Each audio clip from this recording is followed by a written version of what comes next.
Elgato.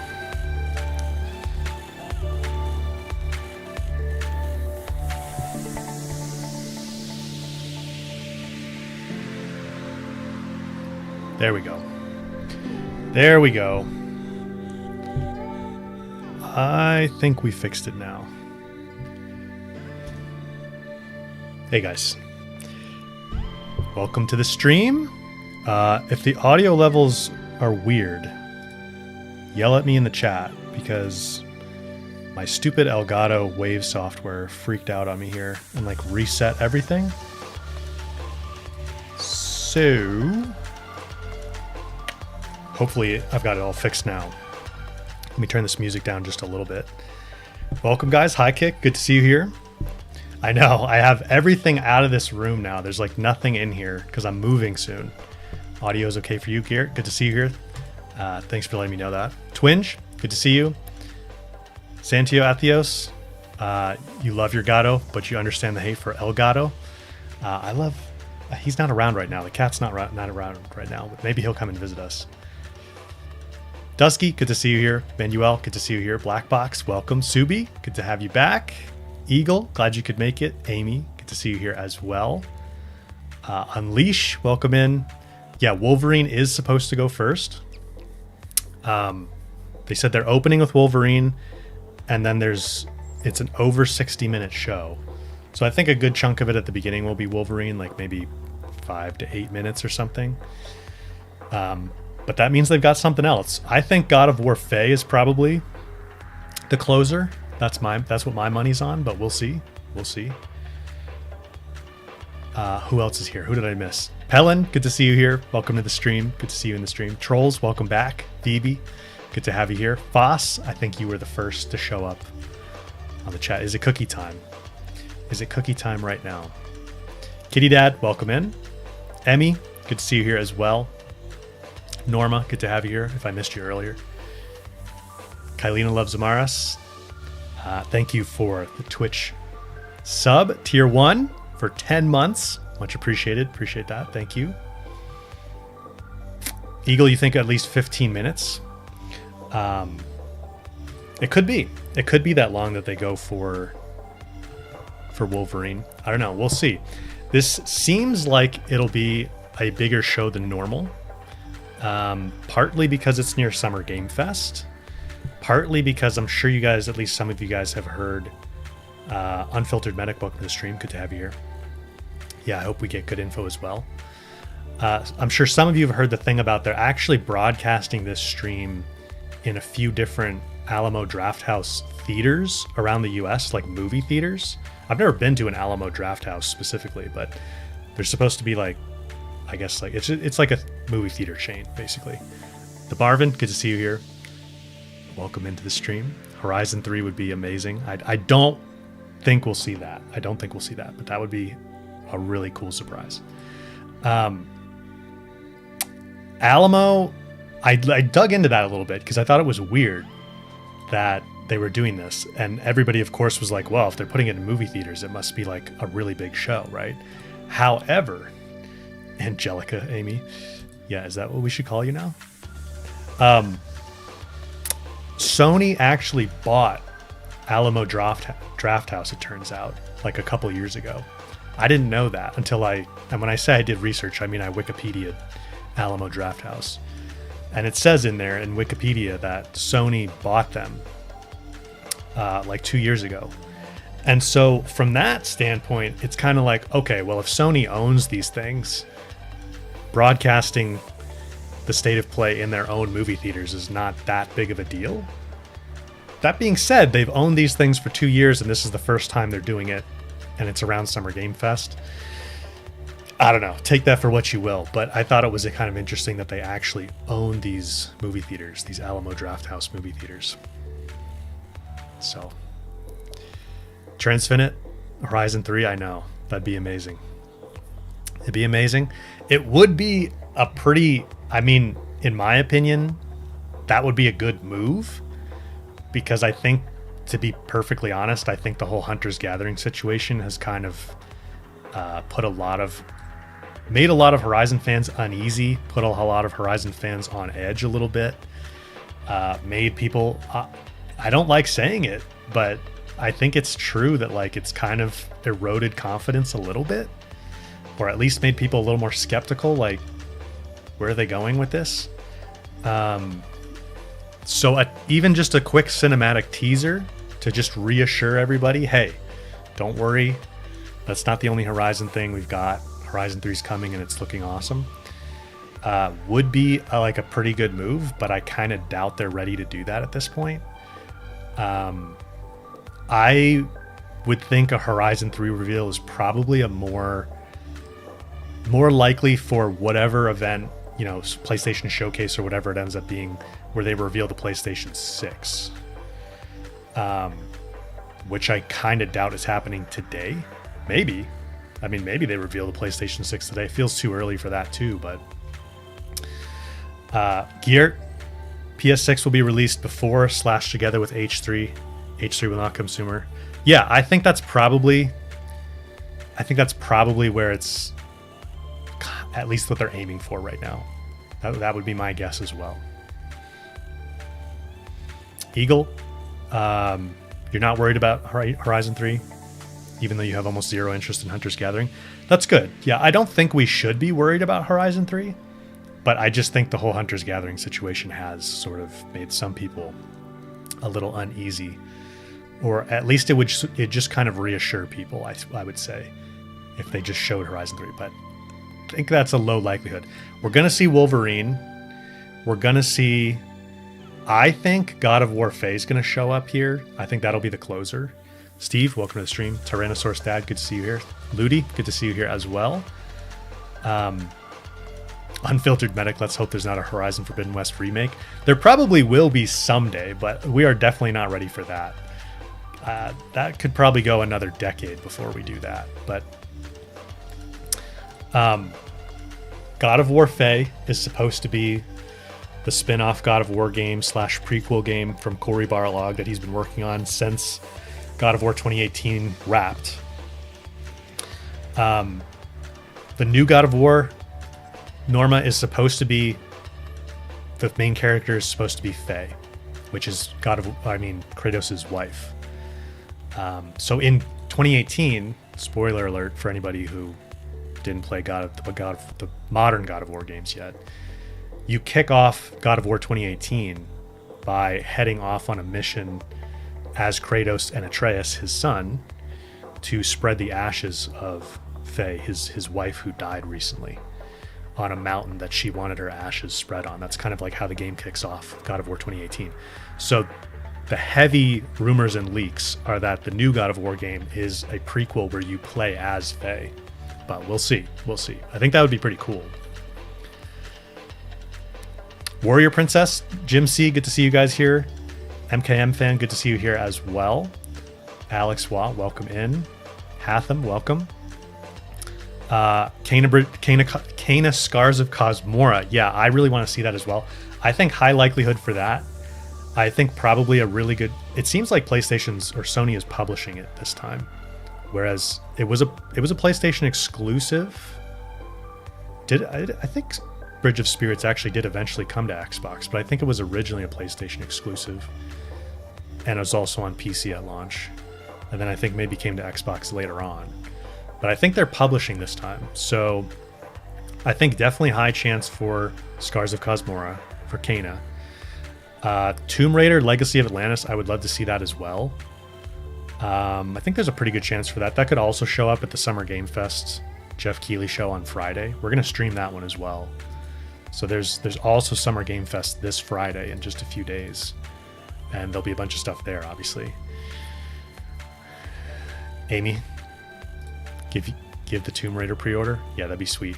I think that there's been, I don't know if it's been confirmed, but there's been some at least leaks or rumors about that slipping to 2027. So we could still see it today. It just might have a new, releasing 2027 release date or something like that, release year. VB Intergalactic, it would be sweet to see Intergalactic. I think there's a chance for that. That feels, I don't know. It's a weird one because they've been working on it a long time.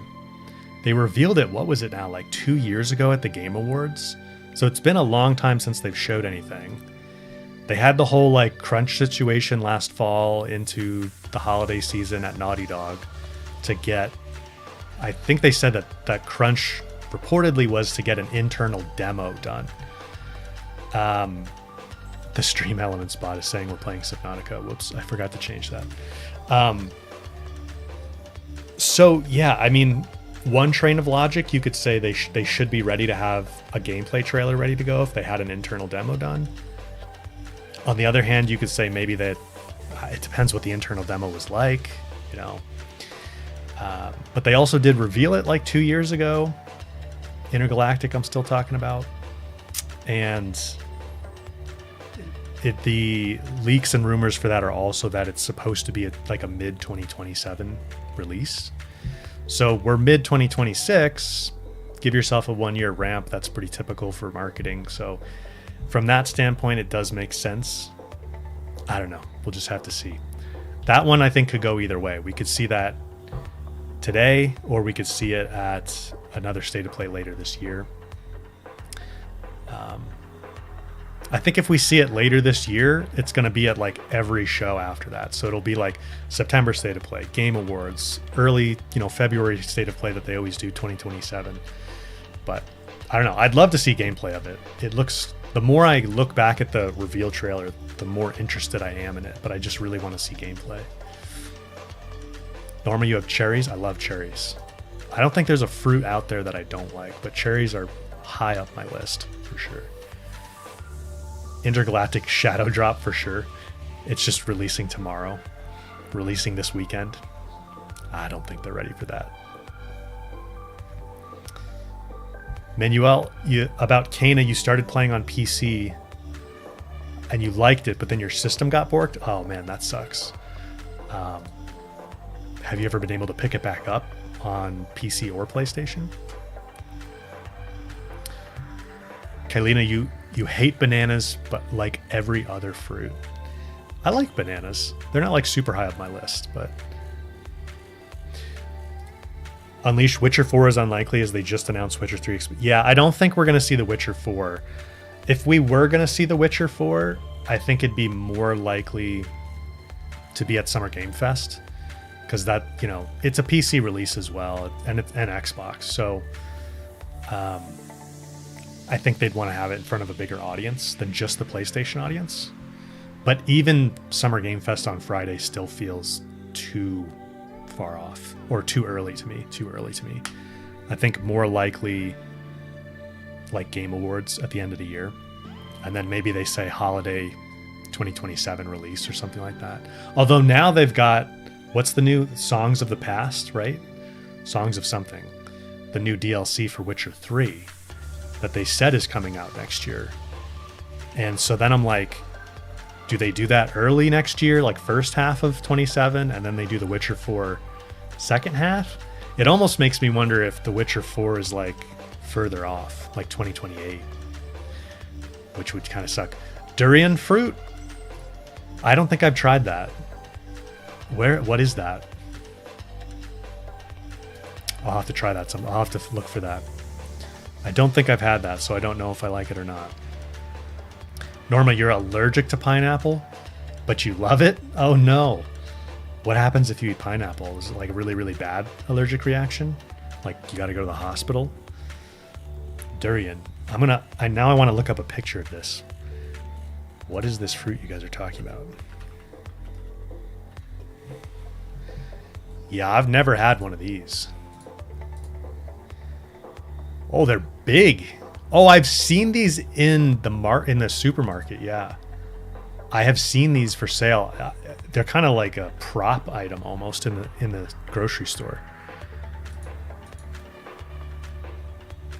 It looks like that, like spray expanding foam. They smell like feet. That's terrible. It looks like that spray foam that you like spray for like insulating a house. You know what I mean? It doesn't look appetizing, but I'd try it. What's something that it tastes similar to? Does it taste similar to anything? It smells. You guys are all saying it smells really bad, but tastes like custard. Gear, really, like custard, huh? I'll have to find one of these things.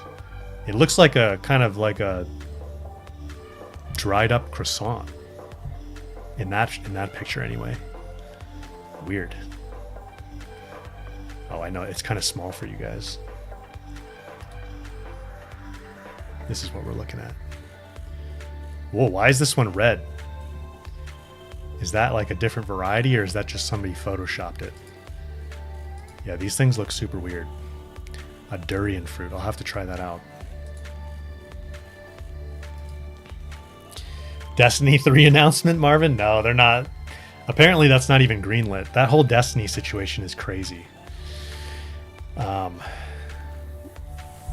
There's some of the best health items in Breath of the Wild. Oh yeah, that's true. I forgot that that's what they're called in Breath of the Wild.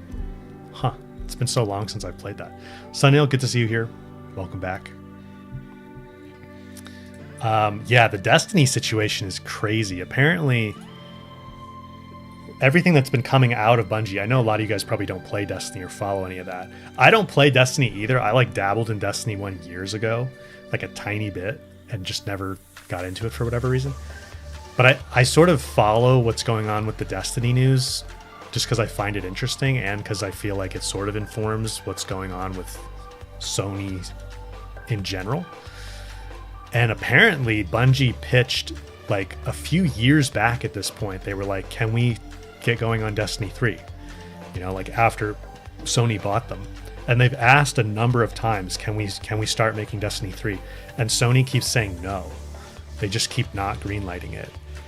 And the reasoning that everybody is at least concluding from the information that's been leaked is because it would cost too much money. And Sony's worried to take a big risk like that, which is like, they just screwed so much up with this whole live service thing, you know? They took all these risks and spent hundreds of millions of dollars like Concord and other games. Yeah, it's kind of a mess. I think they've just burned themselves too many times. But it's backwards, because it's like Destiny, if there was a live service game in your portfolio, in one of your studios, that's like a pretty darn good likelihood of succeeding, it would be Destiny 3. Like, you have the audience already, they want it. So I don't know. It's really weird. Corporate people are very strange and don't always make the best decisions, especially within this industry, it seems recently. But anyway, Arg, good to see you here. Horizon Moorlands Ballooning Sim 3. That would be kind of an interesting spin-off, actually. That would be pretty interesting. Yeah, Destiny 3 would do really well. It would cost a lot of money to make. Like maybe even $500 million, like $500 million or something over 6 or 7 years. But they have the players. People would show up for it, you know. Whereas some of these other live service things they did that they ended up canceling or that just flopped. I can't believe they paid $3.6 billion with a B dollars for Bungie. And at the moment they have Marathon, which is doing like 10 to 15,000 concurrent on Steam. Like, it's doing okay, but not anywhere near good enough. And they're not greenlighting a Destiny 3. Like, didn't you buy Bungie for Destiny? Isn't that the whole like main thing you buy Bungie for? Anyway, I don't want to go down that rabbit hole too much, but Kena, I want to see Kena. We're going to see Wolverine. I think there's a very good chance we see God of War Faye or whatever this new God of War game is. Control Resonant, I think, is a high likelihood. I'm definitely interested in checking that out. I really liked Control. And so I'd love to know the release date for Control Resonant, because that's supposed to be coming this year still. Fable's definitely not going to be here, and I don't think it's even going to be at the Summer Game Fest, because it'll probably be at the Xbox show, which is the 7th. I guess I didn't schedule a watch party for that, but if you guys want to check out the Xbox show, let me know. But Fable also got delayed to February 2027. So It's not coming this year anymore. So maybe they don't even show Fable. Maybe they actually said that. Maybe they said they're not showing Fable at the Xbox show on Sunday. The Marvin, do I think Horizon 3 would come? Would they tell me before, like with Hunter's Gathering? Like would they like invite me to the studio like they did with Hunter's Gathering? Probably not. I would guess, because with Horizon 3 they know what they're doing, basically, right? It's just a sequel to the series they already know works and is successful. So I don't really think they need outside input so much with Horizon 3. I think they just need to take their time and make sure that they get that right. And really kind of look back at Zero Dawn and Forbidden West and look back at people's feedback on Zero Dawn and Forbidden West and just make sure they nail Horizon 3. I don't think they need focus tests for that. For Hunter's Gathering, they're really treading new ground. And so they needed input from people like the group that they invited with me to the studio, and then the second group that they had at the studio, and then they're doing these play tests. It's different with live service games because they need to make sure that they're appealing to a big enough audience, the right audience, all that stuff. Horizon 3, they know who their audience is. They just need to execute and take their time and get it right. They just got to find a good date for Horizon 3 next to another Souls game or Zelda. It could be like The Witcher 4. It feels like The Witcher 4 is on track to come out before Horizon 3 for sure at this point. But yeah, there's a good chance it'll come out next to some other big game. They're just waiting to know which one they're going to pick. They have to contend with missing Lance Reddick as well. Yeah, it'll be interesting to see what they do with that. I'll have to look back. I haven't looked at it in a while, but there was something about the voice actress for Talana not being interested in the role anymore or something. I don't remember exactly what the reporting was on that or how solid the reporting was on that. But there was something about that too. But Lance is obviously a big one. Who are they going to get to voice silence? How are they going to do it? They're definitely going to have to figure that out. But the voice acting in a lot of game development cycles actually comes like later. They can put in like placeholder voice acting, and even use like, I know everybody hates AI, the word AI right now, but you can use like AI tools to just have like placeholder voice lines, and then you have a voice actor come in closer to the end of development to like fill in all that dialogue. It can't be like right at the end, obviously, but so my point is they have some time to figure that out. They don't have to like figure out who's going to voice Lance before they can move forward with making the rest of Horizon 3. They could make a lot of it.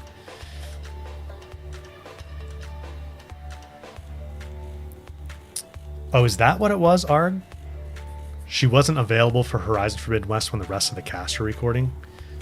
Maybe that's all it was. I could be wrong about thinking she's out for Horizon 3, but I thought I saw something about that. Okay, here we go.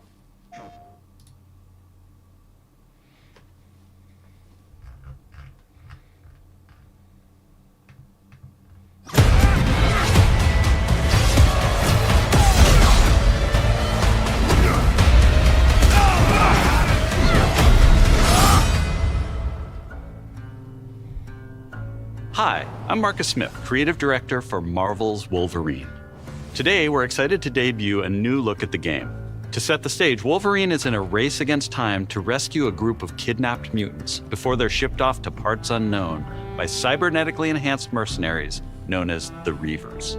However, Logan quickly discovers he isn't the only mutant attempting to save them. Let's take a look.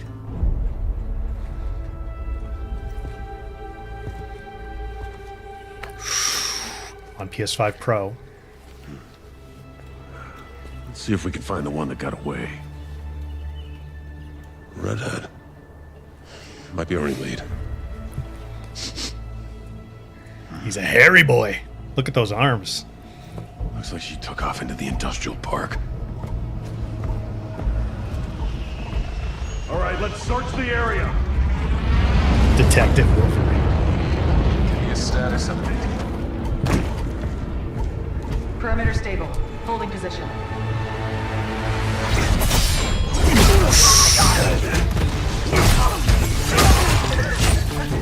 Oh my gosh. Looks like me. I am fairly hairy. They did not hold back on the blood, man. No answer. Stay sharp. I don't like this.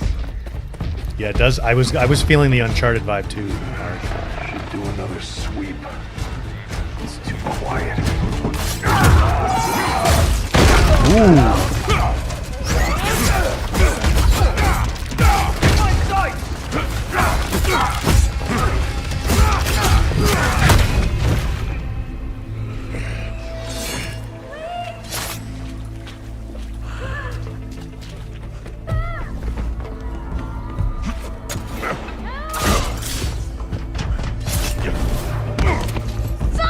Traversal looks pretty good. Shut it, freak.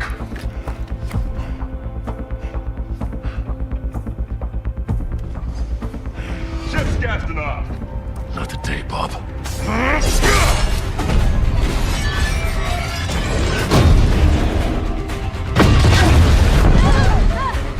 The hell? Skullbuster! Up there! We need backup now!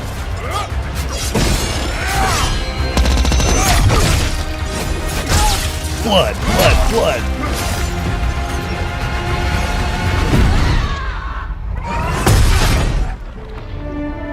There she is.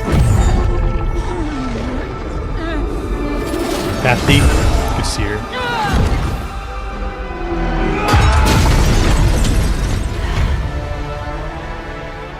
There you are, Red. Yeah, that's a good question, Twinge. Jean? Is that you? Don't worry. You're not going anywhere. Everyone shoot!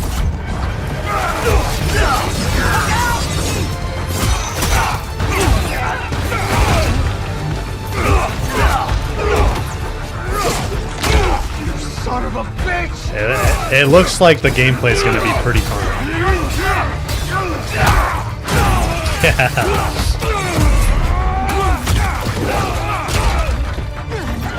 Okay, a rage meter of some sort.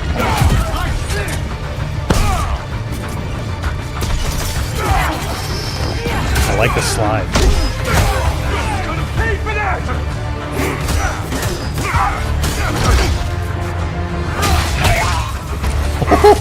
On the forklift, dude. Ouch. Bad way to go.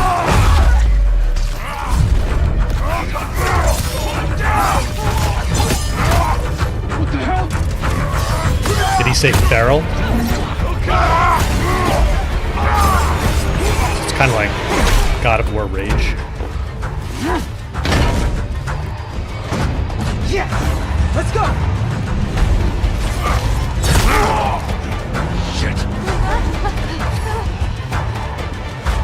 Yeah, that'll work. Nice, nice. Interesting how they managed his Canadian. Ah, shit.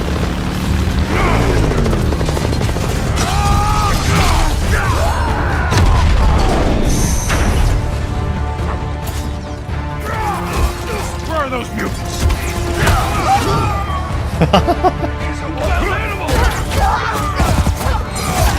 He's a wild animal, all right.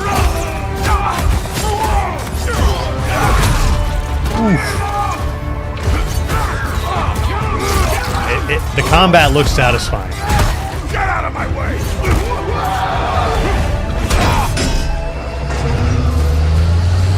It's always a little hard to tell from trailers, but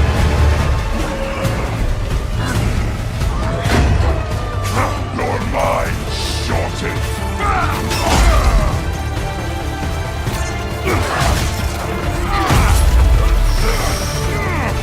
Does that feel free?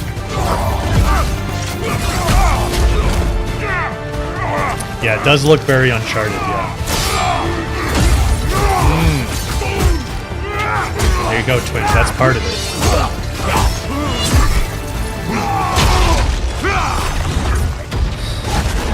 Brutal. They're not pulling punches. Literally. Nice. Oh. Uncharted meets God of War. Yeah, that's kind of how. Yeah, that's a good description.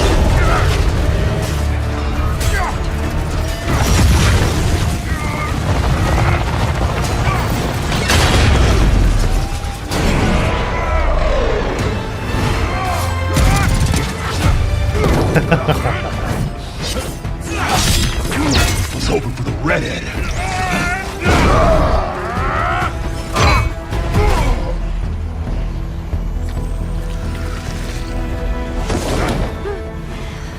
Let's get you guys out of here. Are you a superhero? Lock it. I'm Wolverine.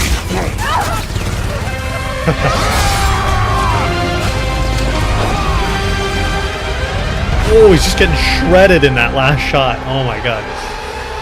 What's...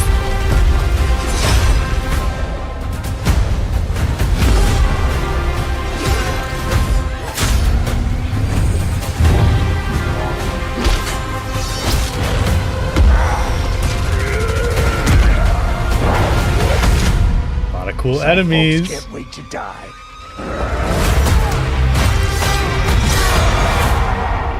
September 15th. That's the same date, right? They didn't change it, I don't think.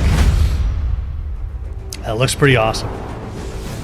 We hope you enjoyed that new look at Marvel's Wolverine.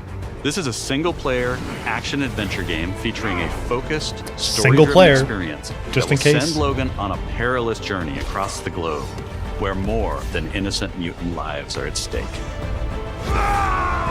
In this game, mutants live in hiding, fearful of those who would hunt them down, while most of the world doesn't even know they exist. As you saw, you'll encounter iconic Marvel characters like Jean Grey, Mystique, and Sabretooth. Some folks can't wait to die. We also showed you a glimpse of the brutal combat you'll experience in Marvel's Wolverine. Yeah, It's it does look fast, brutal. fluid, and visceral in the way that only Logan can deliver. Marvel's Wolverine is built to take full advantage of the PlayStation 5 consoles, and we cannot wait for you to get your hands on it when it launches September 15th, 2026. We're also happy to announce that you can pre-order your copy today at the end of the show in select markets. Check out PlayStation Blog for more information. On behalf of everyone at Insomniac Games, thank you. We'll see you next time. Cool. It looks solid. I'm just wondering how long it is, you know? Is it kind of a shorter game, or is it... I don't know. We'll have to see. Hello and welcome to State of Play. I wanted to start by thanking Marcus and the whole team at Insomniac for that extended look at Marvel's Wolverine. We've got a ton more to share with news and updates from both PlayStation studios and third-party studios from around the globe. Let's get right to it with the latest from our friends at Arc System Works, XDev, and Marvel Games. Yeah, probably roughly about the length of the Spider-Man games, not super long. I just kind of wonder how much like side content there will be. The supreme master of the pugilistic art, the dupe of Get Your Dupes Up, Mr. Champion! Tidbits, good to see you here. Sorry if I missed you are earlier. worth more than any word. And the greatest action is to fight. You have defeated so many. You've defeated whole worlds, but you've never fought Doom. Let me show you why you should kneel. Think you're a genius, Doom? Your works are mere trinkets. My genius is endless! Are any of you guys like really into fighting games? You made promises, Doom. And fighting games aren't like a big thing for me. Shall be kept. This violence will solve nothing, Eric. My dearest Aurora, mutant kind shall rise, and I will be the one to lead the way! It does look pretty cool. Showtime! Too bad at the end of them are. Angry bug. Still holding a grudge. I like Super Smash Bros. Stop laughing, Gobby. But like, who doesn't like Super Smash Bros? Pop the way! What? I'm gonna kill Spider-Man, not you! You want to fight? Carnage will give you one. Choose that guy! Played some a little over 3 decades ago, Tidbits. Attack! No mercy. Let me do it! Santo Athios, thank you for renewing your YouTube membership. 5 months, appreciate that. Knights of Doom, destroy them! Pretty fun to play at the arcade, Black Box. Yeah, I would agree with that. End is near. I wish arcades were still more of a thing. August 6th. I think that's the first time they're putting out the release date for that. Okay, what else you got, Sony? What else you got? I see much from my perch atop the tree of tranquility. Yet, there are some outcomes that are uncertain, even to me. Look at that little guy. Dragons! Let's roll! Your heroics will no doubt be the stuff of tales twice told throughout the Glade of Dreams. Come feed my ox! Calming biscuits? Is this Oh! Rayman? I never played Rayman.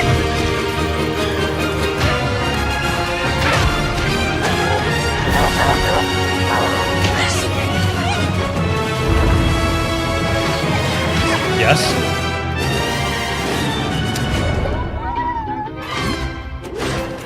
Follow me, brave heroes. The Glade of Dreams is in grave danger. Glade of Dreams. Yeah, a little bit of a How to Train Your Dragon vibe, yeah. It's time I made my mark.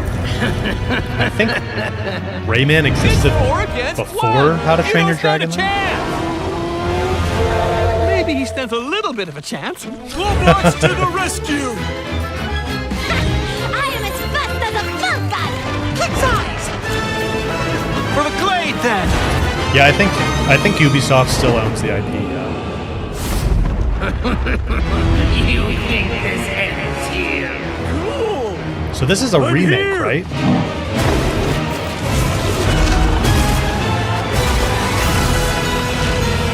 Are you ready for our game, Rayman? Legends Retold. Yeah, I think this is a remake, right? October 1st. That looks pretty fun. I might have to check that out. Sushi. Good for kids? Yeah, definitely.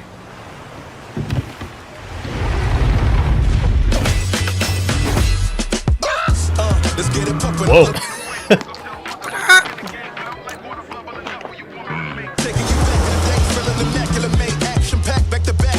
Slow cooked drink. But I'm packing a grace to the max with a fact. Let me grab the space. I had a map the place. Who gonna laugh and face? On long and strong, looking like a stack full of hate. It goes on and on. To the back of the bank, this phenomenon. I don't even have to say I'm where I belong. This no back in the you know. I go where I want it. You got shy. You can't stop me and get sloppy to bear on them. They try to be the man, look at the tears on them. Mish vibe. Yeah, It's so funky. incredible. When you're this good, go let them know. Yeah, so incredible. When you're this good, go let them know. They ain't never hear bad. That was a good edit. Never seen a man like this, go let them know. They ain't never hear bad like this. They ain't never seen a man like this, go let them know. Bancho the Chef. Funky, man.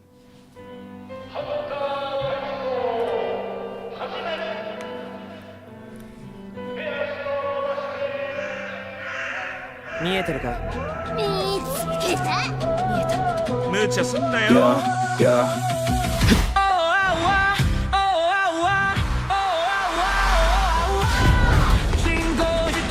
little bit of an infamous vibe there. 周りをよく見てごらん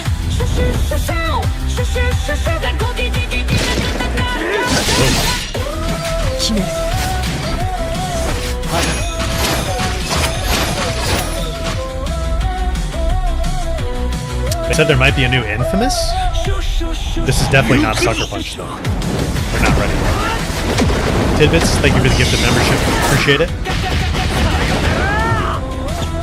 Shoot!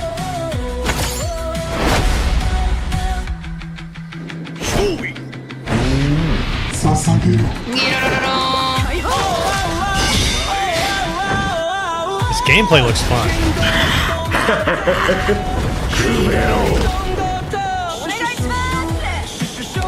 That's you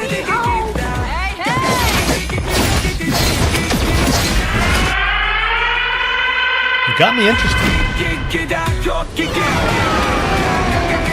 Up to 3-player co-op.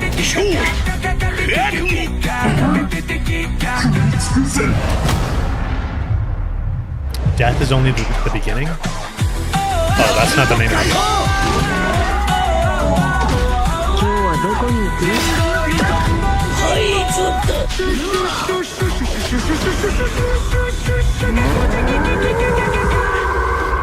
Very stylish. Kemuri.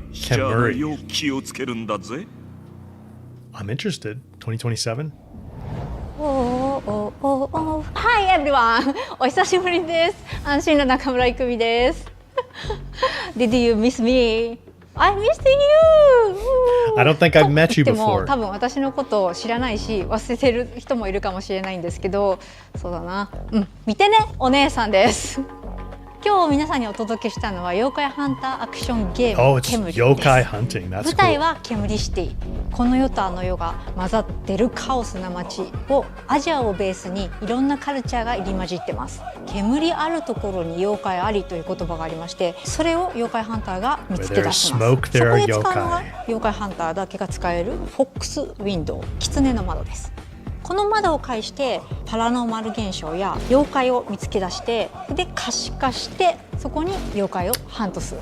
しかし、 Like 妖怪 this? をただただ集めるわけではありません。私たちのゲームでは妖怪と契約をしなければなりません。頂上をまとい未知を狩る、あなた自身に憑依してもらいます。 I love そ the して music they 憑依 picked し for た this 妖 too. 怪のパワーを使って憑依アパレルというかっこいいアパレルをまとってスーパーパワーでもっと強い妖怪に挑んでこの世界の謎に近づいていく。ハンターは種類が3つありまして、1つは刀ハンターになります。もう1つは弓ハンター、次はシャーマン。そこで皆さんお気づきの通りマルチプレイあります。仲間と一緒に暴れて死にかけて妖怪ハンターとして一緒にこの煙シティで煙って遊んでいただければ嬉しいです。私たちはカオスをお届けして笑いをお届けしたいと思って煙を作ってます。あの世に最も近い都市煙シティへようこそと言いたいところですが、煙はまだまだ開発中です。情報いっぱい落としていきますので、もうとにかく煙の世界をこれから楽しんでください。レッツ煙、煙っていこう。シュシュシュ。I love her. I love her energy, man. She got me even more excited about it. That was awesome. I'm gonna have to keep my eye on that one. Oh! It's here!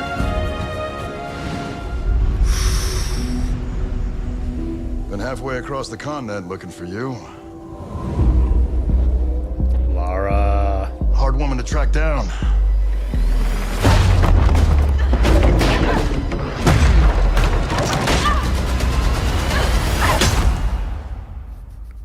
Well, you found me. Amy. Ms. Croft, I hear. Yes! Yes! You're the one to hire. It looks so good! This Oh! isn't about glory or money or making the world a better place. Oh, This man. is a puzzle. Buried in centuries of silence. You don't strike me as someone who walks past a locked door without wondering what's behind it. There's a reason I can only trust you with this. Classic costume. Yep. I'm so in.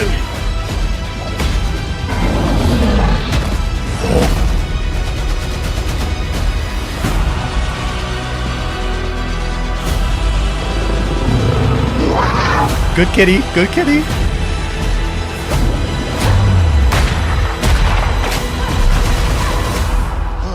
Gotta say, I captured your good side. Come on, she doesn't have a bad side. You're assuming I've got a bad side. What did I just say? Oh, yeah, February 27th. I'm cool with that, though. That looks awesome. It's going to be near Fable. That's fine. I'll play both, of course. That looks like it's going to bang, man. So, what was your favourite from today? I liked the Alisol. More dinosaurs? What did you like about the day after your birthday, Kath TD? Loud.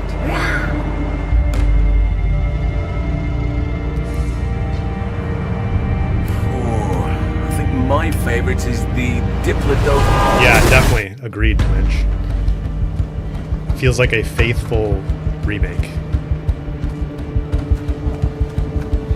Is this Jurassic World? Daisuke, they're here.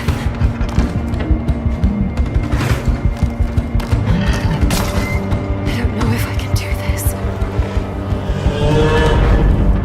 Oh, a Sunwing. Scary Sunwing. No other choice. Gotta be Jurassic something or other. There's always a choice.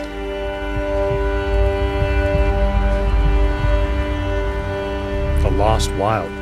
Jurassic nothing or other. Okay. Okay. I need to see gameplay of that, but I'm intrigued.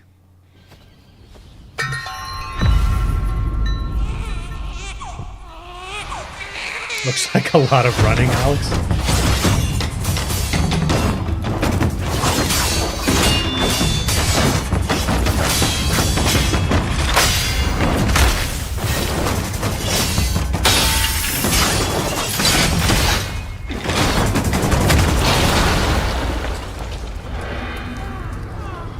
Is this Where Winds Meet? Dude's always carrying a baby.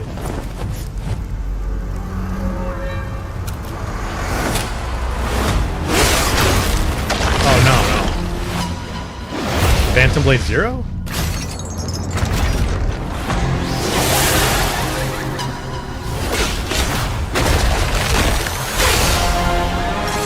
Oh yeah. Full trailer and pre-order launch summer 2026. Wait a second. Back in early 2023, S-Game first showed us Phantom Blade Zero in passing at a hotel. And we knew immediately that this game had incredible potential. Look forward to more details at a gameplay and story deep dive coming later this summer. But the release date is still September 9th, right? Next, let's head over to the sandworm-infested sands of Arrakis in Dune Awakening. Maybe there's in this open-world survival RPG, you can fully immerse yourself in the world of Dune. Unravel a cinematic story filled with mystery and intrigue, featuring many of the characters from the books and movies. Find the Fremen, wake the sleeper. The Fremen. Yeah, this is a strong one already.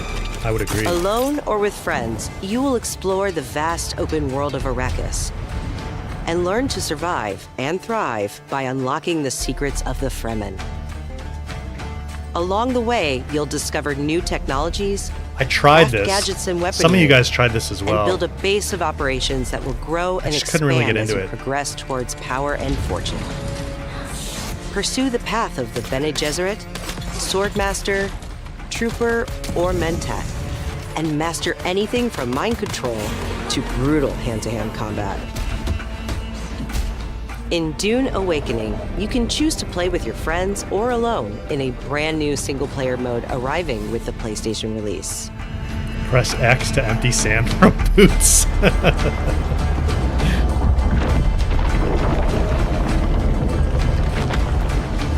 Dune Awakening arrives on PS5 on September 22nd. Pre-orders start today. Oh, PS5 The launch, fan-favorite PS2 classic Dynasty Warriors 3 is getting remastered for PS5. Dynasty Warriors 3 Complete Edition Remastered is a modern revival of the 2001 game that established the foundation of the series. Good to see you here, man. Players can become one of over 40 officers and experience intense 1 versus 1,000 skirmishes across vast battlefields. Did I play as a Bene Gesserit? And joining the battle is no. Zolan, the protagonist from Dynasty Warriors Origins. It ends here.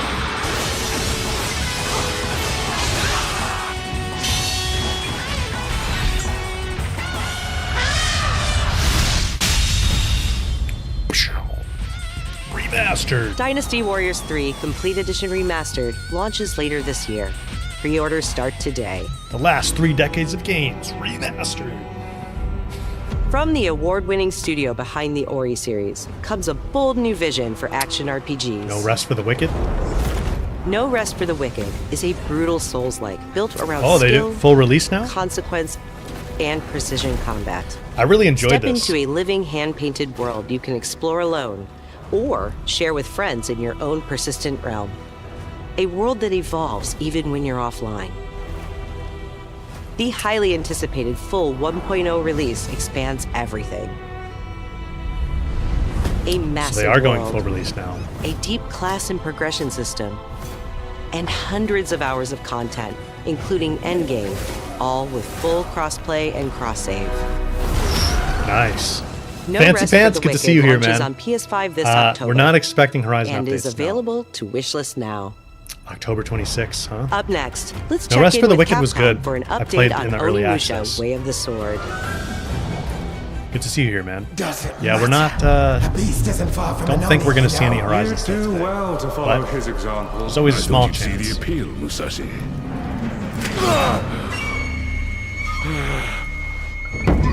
Imagine Horizon Forbidden West DLC.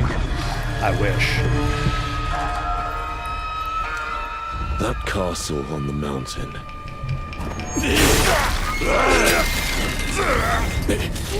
Musashi, I sense Genma. Prepare yourself. No ordinary Genma can move like that. I doubt this area was designed to welcome visitors. The castle's owner must be terribly cautious. I am Suten Tochi, Miyamoto Musashi, the fool who seeks strength yet rejects the power of the Oni. You shame yourself, child. Witness my might! If you live by the sword, fighting is everything.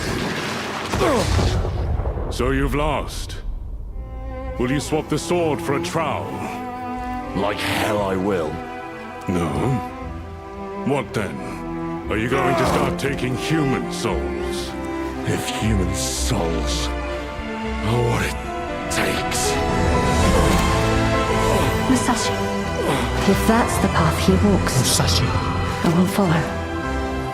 Hunter's Gathering? I've chosen to trust Musashi's No, they only judgment just finished the in all playtest, matters. like Unleashed. Ori departed. The last playtest. Give me every ounce of power that you have. In return. Then get going. Onimusha. Onimusha.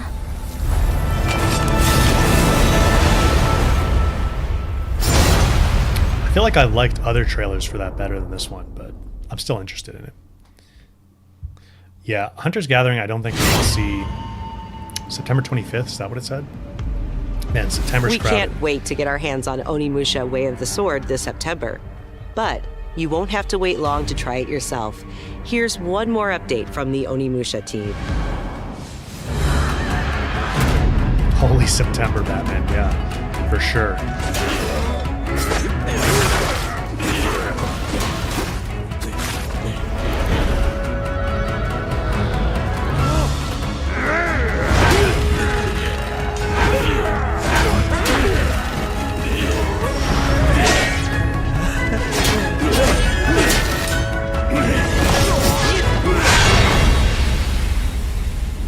I feel like this should avoid launching near Phantom Blade Zero, because frankly, I don't think the gameplay looks as good.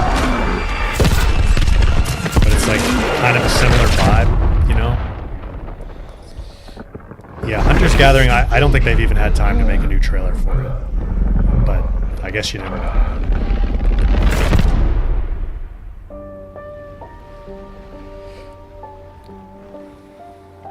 Was this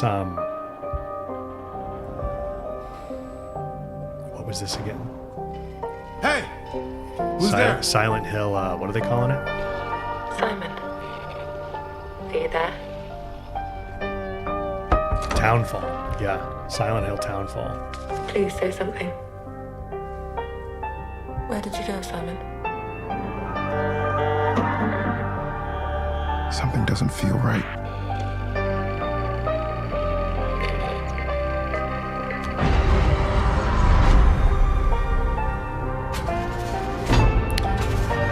Yeah, I would be more interested if it wasn't first person as well. I'm generally not into horror games, though. I'm sorry.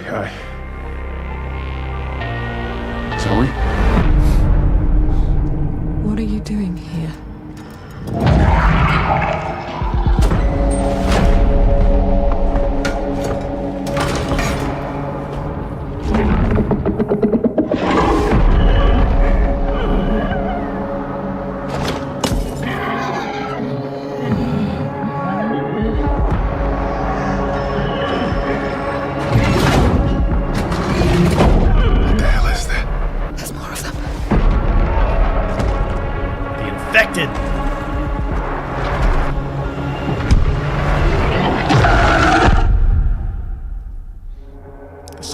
Yeah, creepy sound effects for sure. I'm so sorry.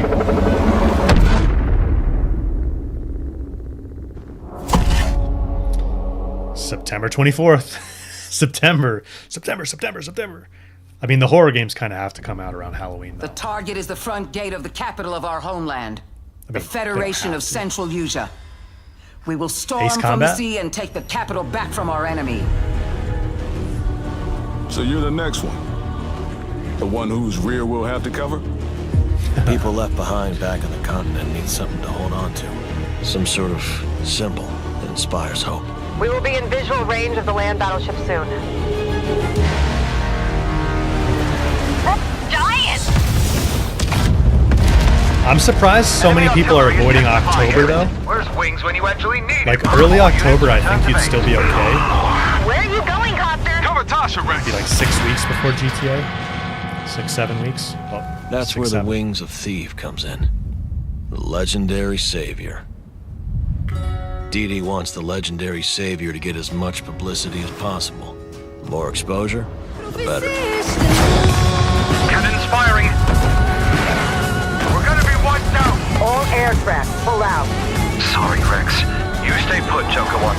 Above you flies the Wings of Thief. No harm will come to you.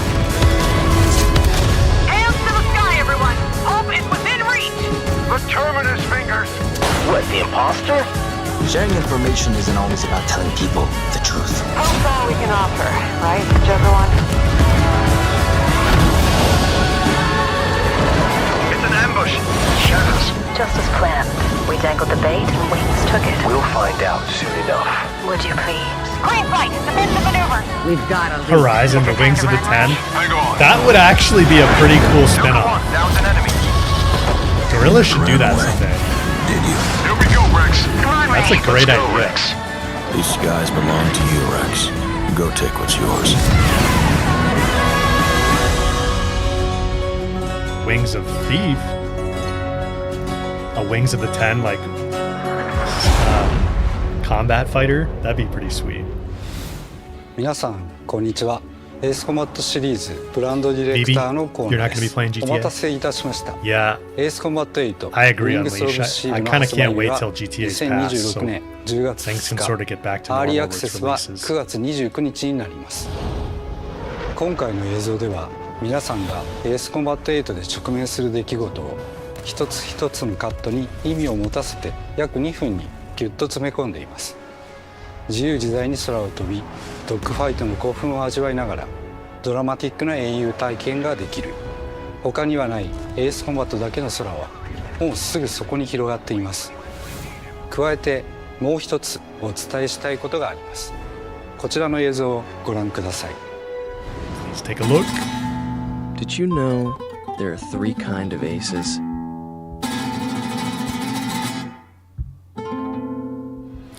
pre-order bonus. 今 I 回 thought it was like エ another ースコバッ game. ト8 Wings of Shiv にはダウンロード版はプレイオーダー特典として、パッケージ版には早期購入特典としてエースコンバット0ザ・ベルカンウォーの移植版がつくことになりました。ぜひ8と世界を同じくするストレンジリアルの世界をもっと深く楽しんでください。お知らせした通り A game about enduring victory would be great. 出撃 Especially with の their 準備 Killzone を background. 整えてお待ちください。ありがとうございました。 Yeah, that'd be pretty cool if they did that after Horizon 3, if they don't want to do like more mainline Horizon stuff. That would be pretty cool. I do want some like single player Horizon spin-offs though, like Frost. You know, I'd love to do some short prequels or something.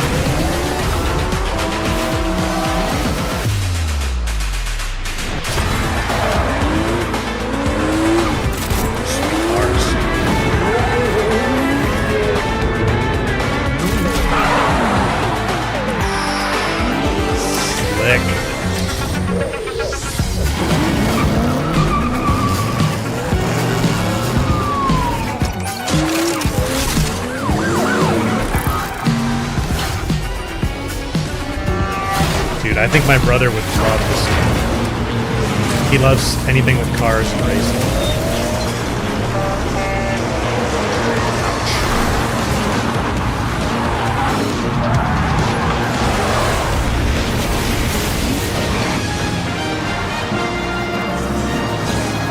BB, yeah, there's a lot of stuff about Hunter's Gathering that just doesn't compute for me, but I think it's mostly corporate meddling for the most part. That's my take. Great take. I think we got it. Yep, roll playback. Stuntman. That's cool.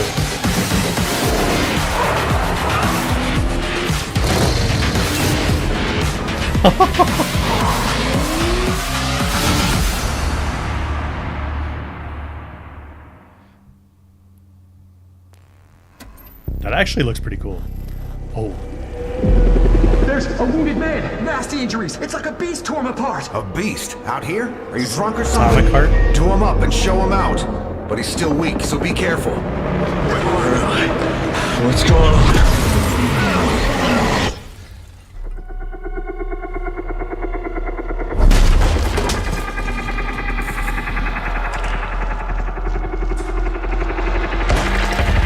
Oh.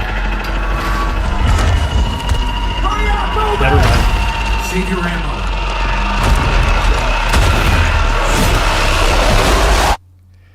Oh, we've seen the. Die, bastard.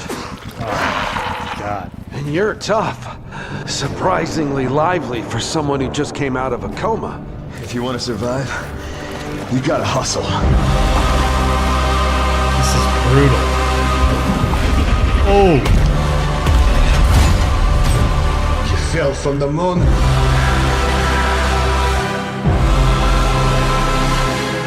I will help you, but you must not go there. I'll take my chances. Turns out I'm a lucky man. Oh my God, so graphic. But death. Oh.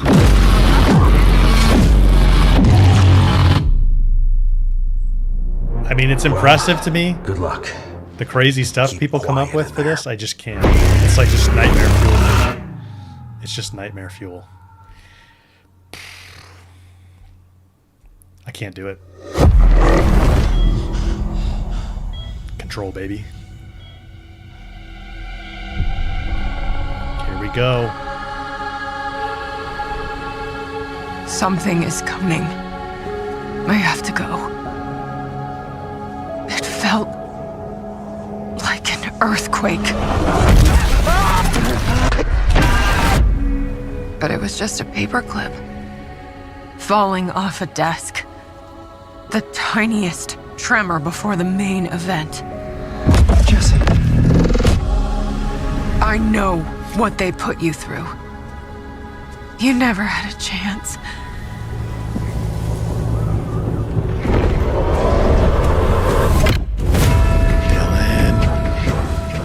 before the lockdown fell, an uncategorized resonance appeared in Manhattan. As things stand right now, Dylan, you're our only shot at survival.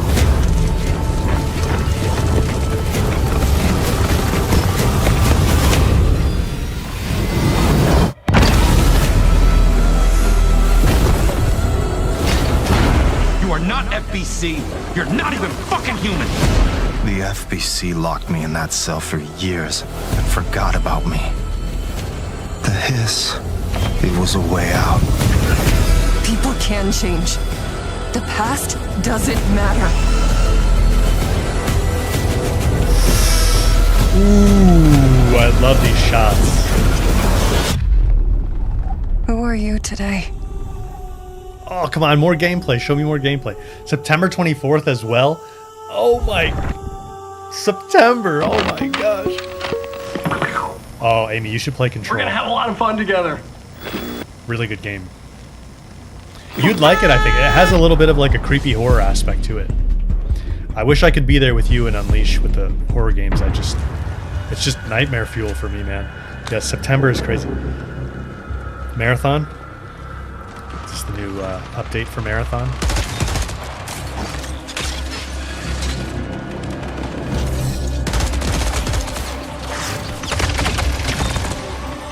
I have not played it. I'm intrigued by the gameplay, but... Darkness. For those without eyes to see. A canvas, blank and vast. Secrets buried in shadow. The graves.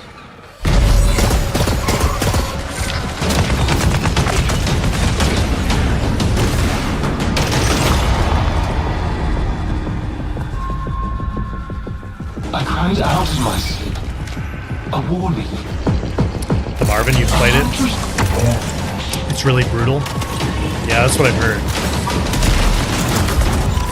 I think they're going to be making it easier, though. Like, I think they're going to be adding PvE. They're trying to broaden the appeal. Because they just need more players. So I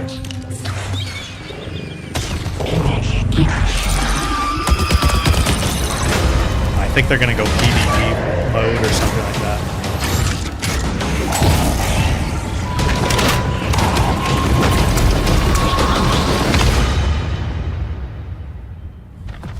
Phoebe. Everybody's going to just be like, I'm off from September through January. Everybody's going to be taking PTO and they're going to be so confused why.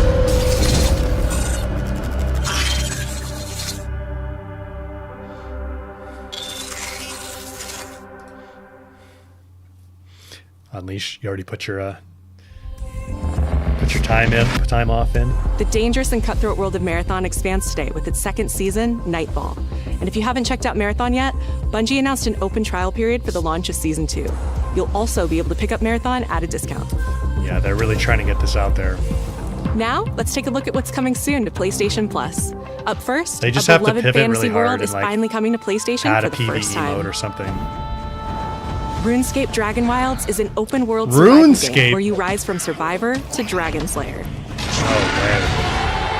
Play solo or with friends as you explore Ashenfall, a beautiful, dangerous new frontier in the RuneScape universe, where power is earned and every action deepens your mastery. Yeah, Rockstar is With magic at your command, cross to be deadly reckoned with, terrain, that's for sure. mass forage in seconds, uncover hidden paths, and outmatch brutal monsters. Craft stronger gear, master magic, melee, and ranged combat, and push deeper into uncharted regions of Gielinor. Build a home together, farm the land, and fish the waters. Make it yours. Look at that crazy woodchopper. RuneScape Dragon Wilds arrives day one on PlayStation Plus later this year. Back in my day, you had to click on every tree. No magic axes Next to up, chop them down. here's a preview of games coming to the Classics catalog over the next few months. In June, battle colorful enemies with musical instruments in Guitaru Man, one of the most stylish rhythm games from the PS2 era. That's what I haven't seen that before. That was a PS2 game?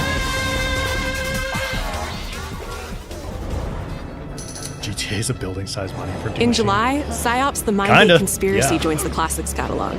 This PS2 action adventure mixes run-and-gun gameplay with psychic powers.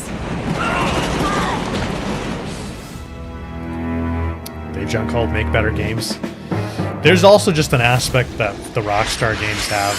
It's kind of like, actually, and finally, it's even more Onimusha Dawn of than Dreams, a Capcom classic from FromSoft. 2006, They just have launches that later this year in August. fan base that'll show up for anything they make. Tidbits, thanks for the gifted membership. Appreciate it. Another Onimusha game.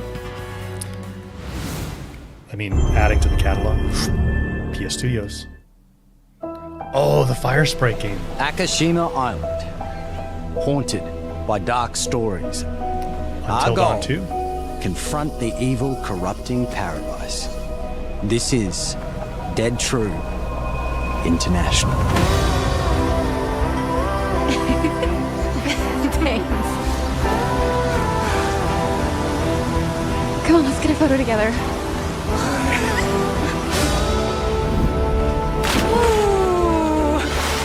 Over! They're rotated on that one. A for effort, dude. Who's the buff idiot? Does no one know this guy? This is how villains are made. Oh, you two haven't met yet, right? Sebastian, I'll be looking out for you. Roland, whenever you're ready. This facility has been shut down for decades. Uninvestigated, untold, until now. This is how villains are made. Uh-oh. Did you hear that? Nate, are you out there? No! We gotta go. Right! I have a bad feeling. Let's get rid of it. Grip it tight. No! He's coming! Through there! Take a deep breath. Fuck! Which way?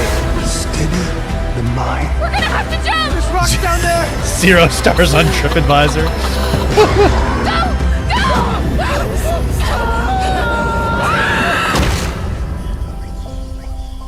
Can you do what needs to be done? Until Dawn 2.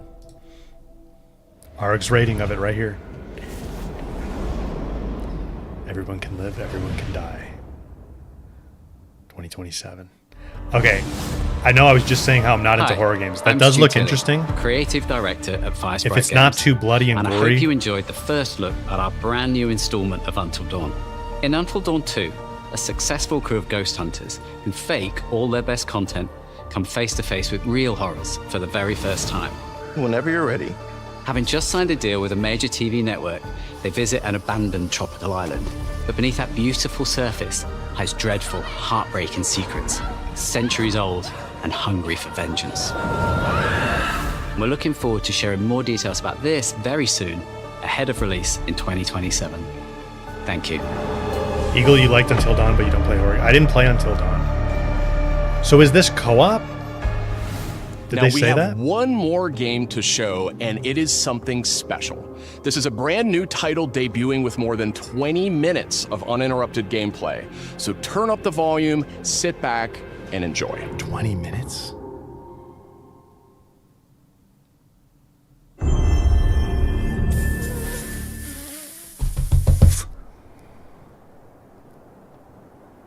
God of War or Intergalactic?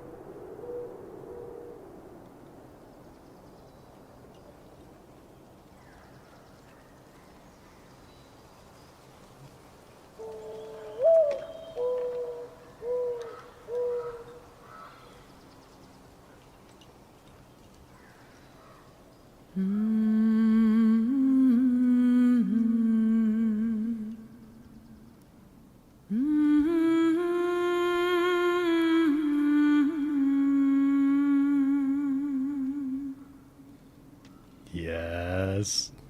Yes.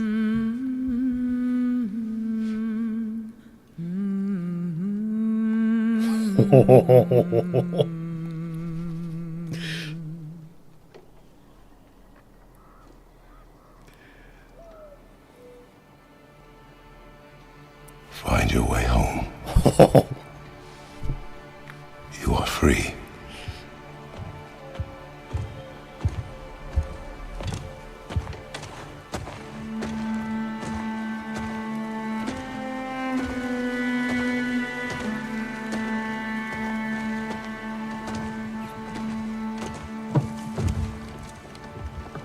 Damn.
Damn.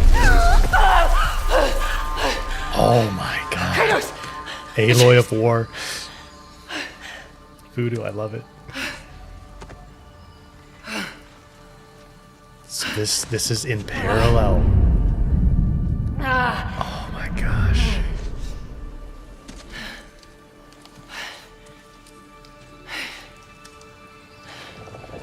Where am I? Yeah, holy intro is more. That is so right. Look at her glowing tattoos. That's cool.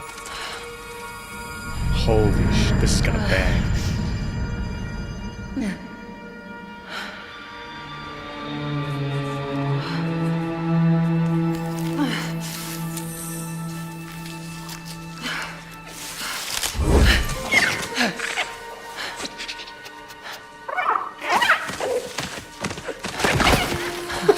It's like that cat from You know where I am? K-pop Demon Hunters.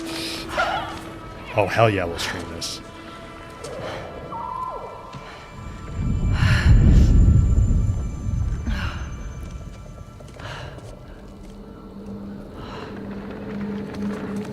Okay. Burned clothes. The pyre. It happened. They're starting on the path. What a way to start the game, dude. I didn't get to say goodbye. Ooh, a double jump! A double jump! I'm already in! I mean, I was already in, but I'm in even further.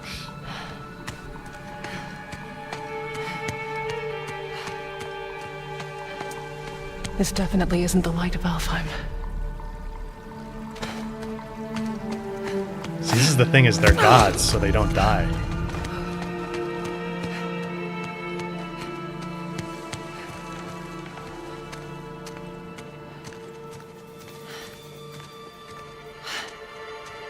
Mask. How?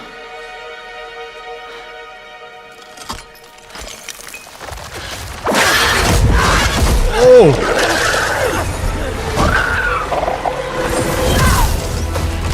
Evil flower? Oh, she's a giant, that's right.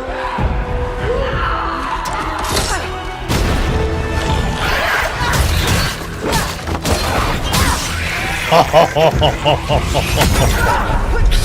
come on.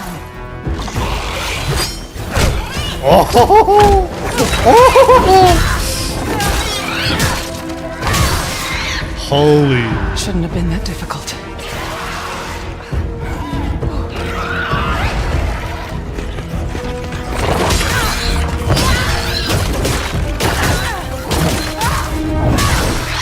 I love it. I freaking love it already. Plants versus Giants. Good idea. Yes.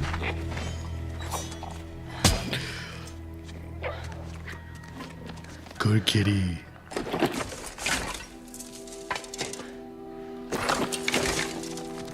Did we get this little guy as a companion? Not these guys, the other guy. These guys wouldn't be great companions. Although Mimir was. He was just ahead.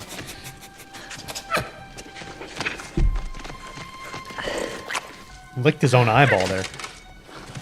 Nice. Eagle, why wouldn't you be able to play it? Now, how about a way out? Ooh, got a little bit of armor.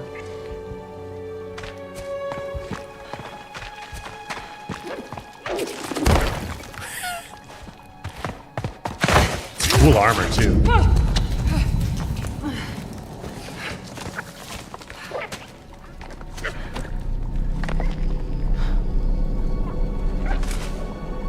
Guess I'll find my own way from here. Dude, her hair looks amazing. The strand physics are like so good. No, it can't be. It's not possible.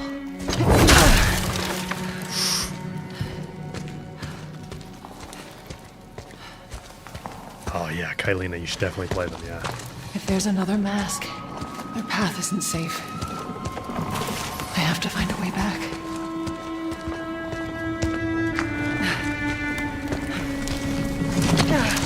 I love the environment too. Oh man, this looks so good.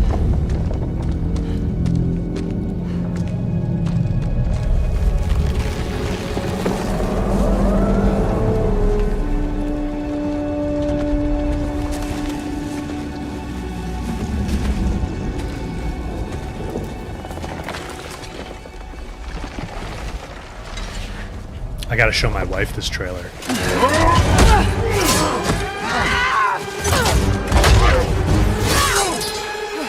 Ooh.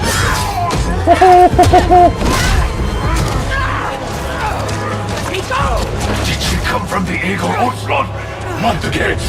The gateway is closed. Where the heck are we, man?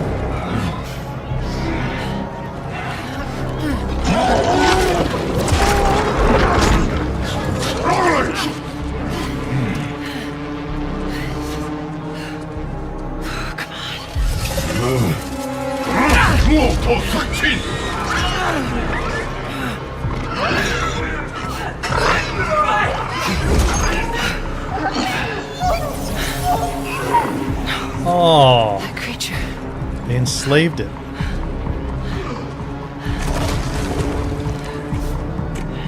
They just throw. Kid. Let him go.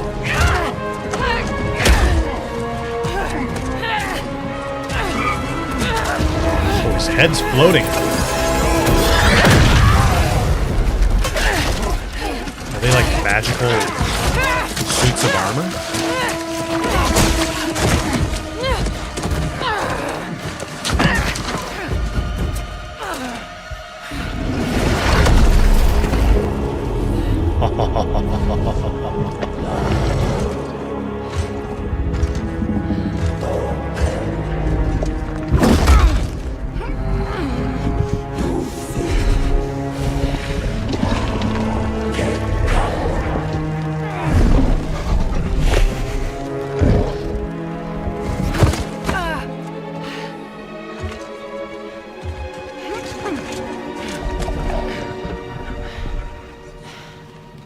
All of their heads are floating.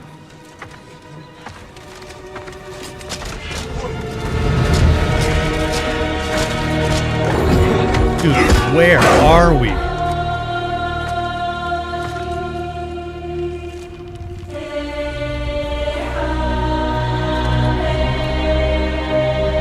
It's Chinese mythos element? Yeah, kind of, yeah. They did say Asian inspiration. That was the rumor.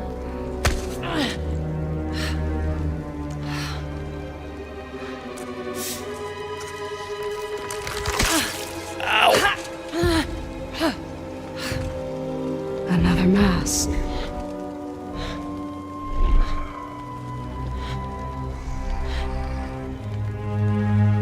This is important to you. Egyptian stuff too. Do you think this could set you free?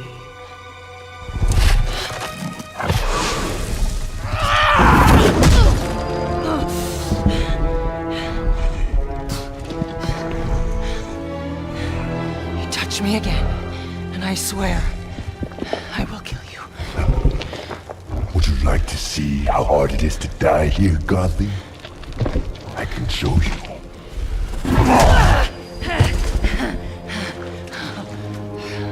You can't keep me here.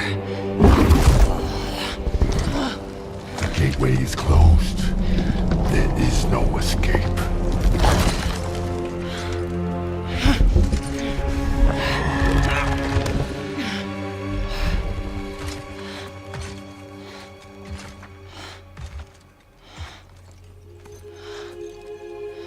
Resisting the truth will only make this more painful.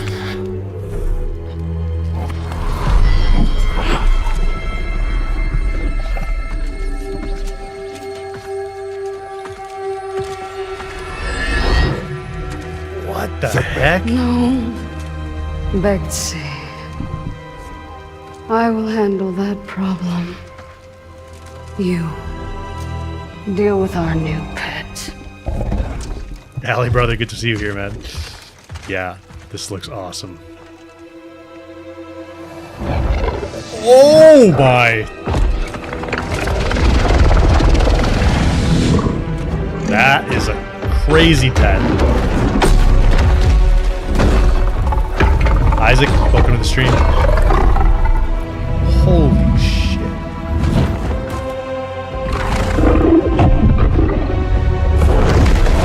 What realm are we in?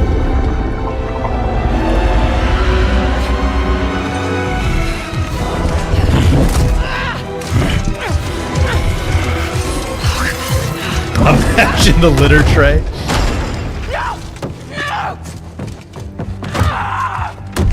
I mean, you could just slide through one of those cracks, Faye. They're pretty big.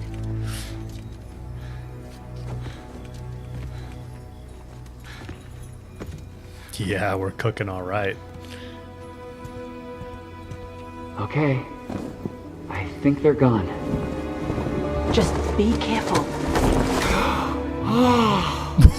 What? Fresh air. Oh, you're different. You're a cube. You're different. Talking. You know what? It doesn't matter. How do we get out of here? Yeah, we've tried. There's no way out. And you're a talking sword. I'm not the sword. I'm the ribbons, obviously. And my name is Rue. The cube is Frank. Frank and Rue. I'm the ribbons, not the sword. I'm Faye. There has to be a way out of here. A way out? But you're not even all here. Cubert. That would have been Of course good. I'm not here. I'm dead. You have to be dead to come through the gateway. It's like you're holding something back. This isn't working.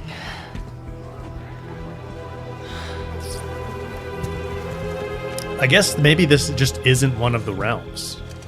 Where Like are it's- we anyway? Afterlife of the gods? I call it the everywhen. The everywhen. Afterlife of the gods. Great. So, what's the plan, boss? Not your boss, Frank. That cask. That's why you're trapped. Yeah. Wait, you made that big explosion happen, right? Could you do that again? My magic, it's wrong here. I feel wrong here. You want out, right? I think we all want that. We definitely do. Faye. I feel like I you need to recognize the accept it. voice of the ribbons. All of it. You're dead. How? How do I accept that? Simple. Focus. You're here.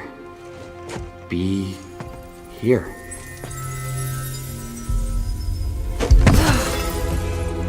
But what if I need to be somewhere else? Then focus on what you do need.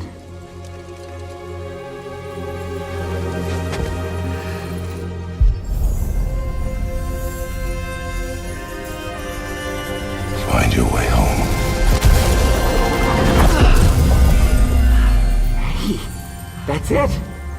What were you thinking of? A promise. Okay, we'll take it. Now let's get out of here. Okay. Get ready.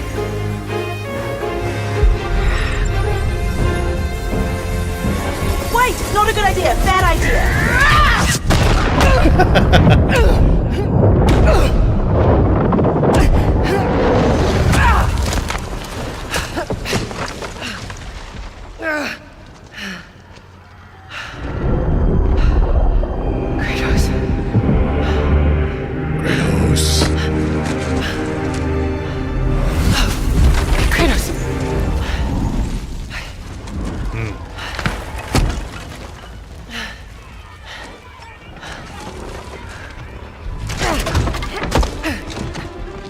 Cartel, I hard disagree. I think this looks fantastic.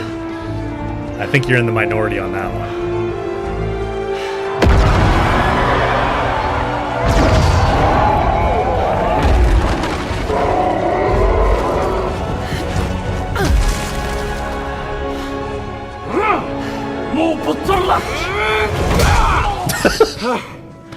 Rue? I think you should give her the sword. How do I know I can trust her? I'll give it back. I promise. Okay. Take it. Cube is a G.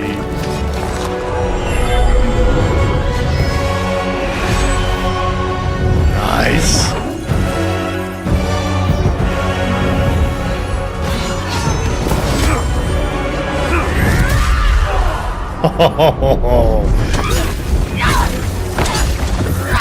Blast his soul out of his body.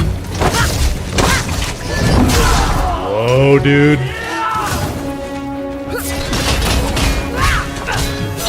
Come on. You need to get out of here! Not until I get you out. I don't need help! Here we go, coming up behind! I'm sure there's more weapons. I'm sure there's more weapons. The cube! Frank, get him.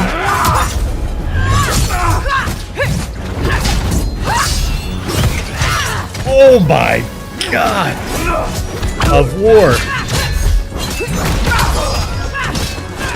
Goddess.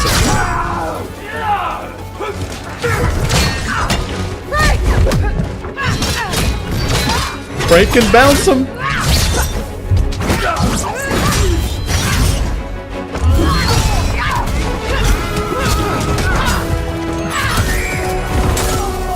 Dude, that An looks idea on awesome. opening that cage. Hey, kid! Get ready! Come on! No!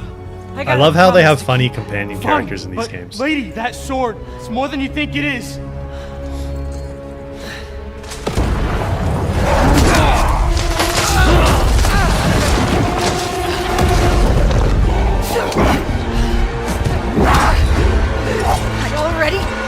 The gelatinous cube got an update in the monster manual, VB?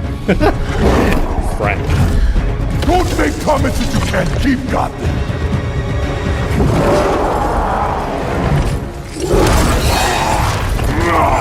Man, they're showing us so much here, too.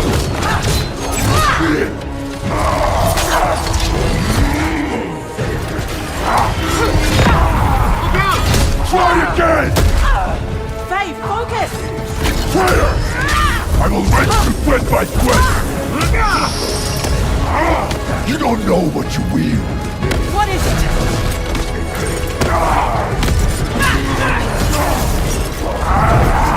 Oh! Frank, get him! You're scared of this sword. Why? I fear nothing! I don't know about that.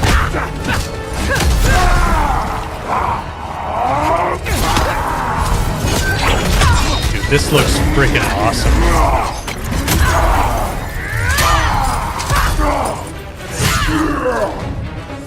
Yeah, it's 100% the Cory Barlog.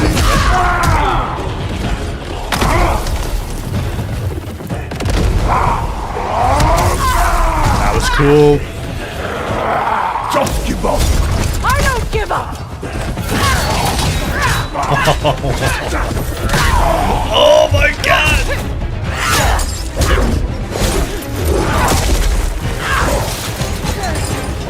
Dude, she's so badass.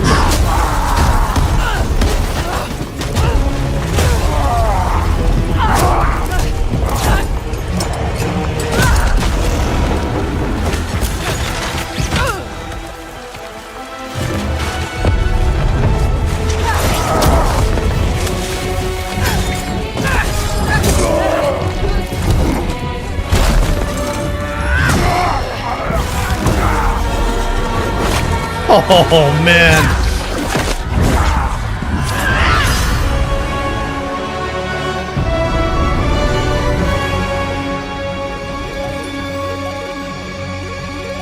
Oh, that's her full name. That's her full name. LaFay. Oh my gosh. It looks so good, man. What a killer end to the show. Yeah, 20 minutes. That went by super quick. Did it give a date? Did it give a date? I don't think it gave a date.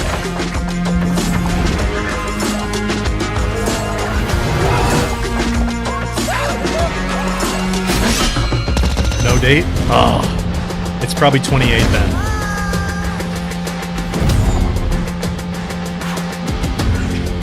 That was a baller state of play. Keep it tight.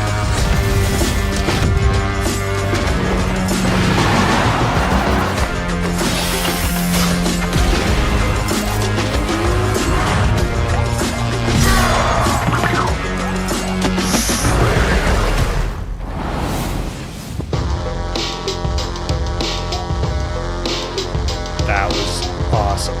They're just saying in development for it. I think that's a 2028, guys, unfortunately. All right, Sony.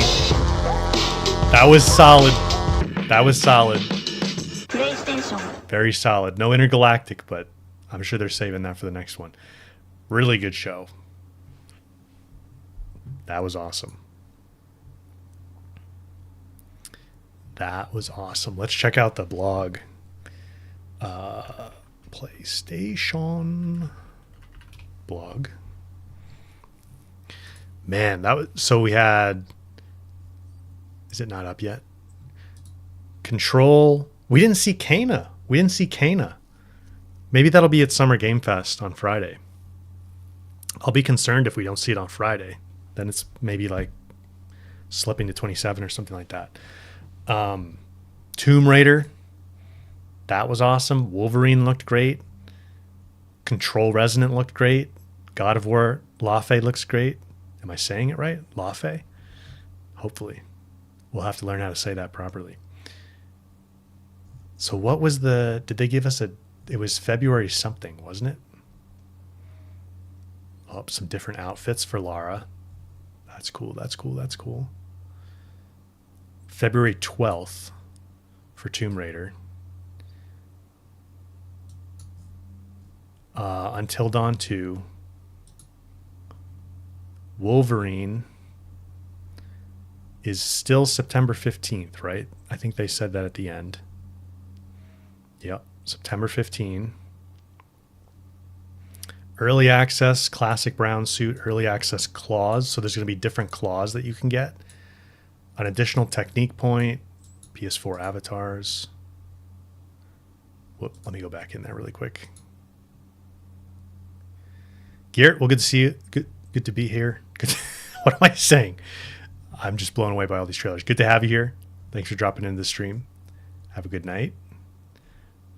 I clicked on something that brought up like the pre-order bonuses, but 5 exclusive suits, 5 exclusive claws, 3 additional technique points if you do the deluxe edition.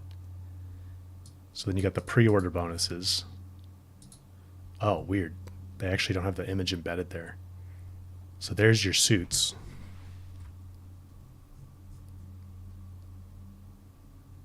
Huh. Can't zoom in much on that. I have to download the image. PlayStation avatars for Mystique and Wolverine, some other characters. Resonant. Where's the article for God of War? And this, they put this in September too, didn't they? September 25th. Man, September is stacked. That's going to be really tough from a content perspective for me. But a lot of really good games. Can't complain about that. Can't complain about that. Give me the God of War article.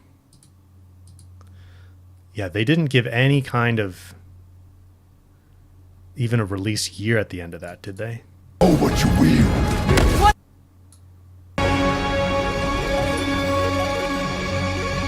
Sparkly. Yeah, not even a year. Not even a year.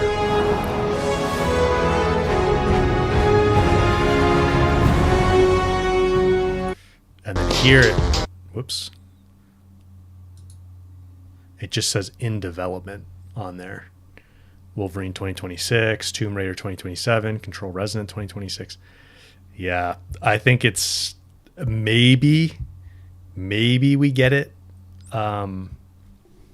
holiday 27 if they get it done quick enough. But just saying in development to me feels like 2028, unfortunately. Late 27 would be awesome. I think they revealed Intergalactic so much earlier. I think Intergalactic's got to be next year. I'm surprised they don't have an article up yet. Oh, they do. Here it is. Here it is.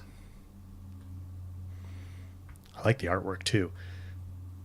There was a piece of leaked artwork from, maybe it wasn't from Sony Santa Monica though. There's that telescope tower again. That must be important. But really cool. I love the color palette of that. Thrilled to finally share with the team at Santa Monica Studios been working on the next mainline entry to the God. So they are calling it a mainline entry to the God of War series, God of War La Fey. You can wishlist it already. Death was supposed to be the end, but Fey, warrior and wife to Kratos, a new adventure is just beginning. Awakening unexpectedly in a strange land after her funeral, Faye discovers the plans she put in place to protect Kratos and Atreus are now at risk. To save the ones she loves, Faye must fight through the afterlife of the gods, the Everwen. Okay, so we actually are in the Everwen, and it is the afterlife of the gods, where ruthless gods from across, I don't want to zoom in that much, from across mythology vie for power in a land overflowing with dangerous magic. Intimate, brutal combat, exploration of a rich, beautiful world, story at its heart. Right from the start, we knew La Fey needed to contain all the core elements that define a God of War game. Faye has always been a formidable warrior in our story. She and Kratos can both hit hard and take hits. So one of our top priorities throughout the development has been handcrafting a uniquely fresh feel for Faye's gameplay that will also meet the high expectations fans have for the series. It looks like you guys nailed it. It looks freaking awesome. Combining the movement and fluidity of the Greek era with the Norse era's approach to world building and close ties with characters, we've crafted an experience that has given our team incredible opportunities to take creative swings while staying true to the pillars of the God of War series. Interview. Oh, there's an interview with the game director. Santa Monica Studios head of creative Cory Barlog and God of War La Fey's game director Ariel Lawrence sat down for an extended interview speaking about the reveal, how the idea of a Faye game first came to be, and the long-term creative vision for the franchise. We'll see. Does this actually play? Please enter my birth year. Really? It's not my actual birthday. The video's private? Come on! Send it live, PlayStation. They're still working on it. Faye has long been one of the impactful characters in God of War's Norse saga. A legendary warrior and leader, her impact was left on the Nine Realms long before she ever met Kratos. God of War La Fey brings Faye to the forefront, exploring the humanity, strength, and flaws of the person whose legacy was beloved in the minds of many. To set the stage for Faye's introduction, God of War Lafay's narrative director and lead writer discuss what we know about her going into this journey and give a taste of what awaits her in the afterlife of the gods. Looks like we can play that one. Okay, we'll play that. Odin was haunted by the prophecy of his demise during the events of Ragnarok, obsessively pursuing knowledge of something beyond the afterlives of mortals. In God of War Lafe, we explore the answer to that question. What happens to the gods when they die? The Everwen is the birthplace and endpoint to which all magic returns, a transcendent realm above those we've come to know, a location in which gods and creatures from different mythologies come together and not always in harmonious coexistence. We've shown a brief look at two of the gods Faye will encounter in the Everwen, Sekhmet and Begtish? I'm not sure. We'll have to see how you're supposed to pronounce those. Both decidedly less friendly towards a new face suddenly appearing in their midst. Okay, so that kind of explains maybe how some of the Egyptian stuff comes in, or other mythologies in general just come in, because they all end up in this Everwen. That's like the afterlife for the gods. That's interesting. Amy, perfect casting. Is that who it is? Deborah Ann Wall? She's a gamer, big D&D fan, fantastic actress. Very cool. Yeah, I think it looks like she's doing a great job with the role. This big kitty was something or other. Faye quickly discovers that despite the impossibility of awakening from death in a place that defies everything she thought she knew, it may prove even harder to leave while the natural flow of magic has been disrupted. Paradise or prison, Faye will need to uncover hidden mysteries about the true nature of the Everwen throughout her journey if she is to have any hope of finding her new way home. Man, it looks so good. Reprising her role as Faye after appearing in God of War Ragnarok, we're thrilled to have the fantastic Deborah Ann Wall lead the cast of God of War Faye. Faye will not be venturing into Everwen alone, as she meets two companions shortly after she wakes up. Frank. Oh, that's how we spell Frank here? Phrnque. Played by Jack Quaid, is a curious cosmic cube with an earnest disposition. He'll do whatever it takes to protect his friends and the creatures of the Everwen. Rue, played by Perlina Lau, is the enchanted ribbon guardian tasked with keeping the devastatingly powerful sword in her care from falling into the wrong hands. Together they will embark on a journey deep into the Everwen that will pit them against a fantastic cast of gods and creatures from across mythology, as well as being natives to the Everwen. Oh, so they're native to the Everwen. Interesting. Okay. Frank and Rue are natives of the Everland. Lethal agility. As the golden hand of the Jotnar, the golden handprint, Faye has deep roots as a warrior and has proven equal to even the likes of Thor, one of the strongest gods in the 9 realms. From the beginning, we've built her combat to maximize lethality, power, and fluidity. Building upon the strengths of the modern God of War combat system while injecting some old-school classic DNA of the Greek era, Lafe will feel fresh yet familiar to fans of the series. Looks awesome. By allowing Faye to move easily between ground and air without halting the action, we've refined a hyper-responsiveness to her combat that we can't wait for players to experience when they get their hands on the controller for the first time. Yeah, I love the verticality and just like mobility it looks like we have. I love that. That's super cool. Her increased mobility adds a ton of offense and defense tools to turn battles against even the fiercest gods to her favor. We've given you a taste of what Faye's gameplay looks like at the start, and that's just scratching the surface. There's so much more we can't wait to share further down the road, and plenty will leave for fans to discover on their own. Very cool. I'm sure there's like more weapons and stuff too. Legendary sword for a legendary warrior. As the previous owner of the Leviathan axe, Faye is no stranger to legendary weapons. Upon her arrival in the Everwen, she earns the trust of the sword's guardian Rue enough to use the blade in her fight to escape imprisonment. Wielded in Faye's expert hand, its full potential is unleashed. Speed, control, and relentlessness define the tempo of Faye's combat. Building and maintaining momentum from one attack to the next, across the ground, or into the sky, she creates a relentless onslaught against her foes. The golden hand of the Jotnar. The giants of Jotunheim had access to powerful magic, so much so that even Odin viewed them as one of the greatest threats to his rule over the 9 realms. As the golden hand of the Jotnar, The most powerful protector of the giants, Faye wielded fearsome powers, including the ability to manipulate souls. That's what's going on here, I guess. Ripping their souls out of them. That's crazy. Kylina, we'll see you later. Voss, have a good night. We'll see you later. After arriving in the afterlife of the gods, a place steeped in the oldest of magic, Faye's own soul-related abilities are greatly amplified. Okay. We're going to go back and watch these different videos that they have embedded here. In the Everwen, Faye can strike her golden palm at a foe with such force that it detaches their soul from their body. From there, Faye can attack the soul directly, knocking it into other enemies and more, opening up combos and creative uses that we hope players will have a lot of fun mastering. That is really cool. Cool mechanic.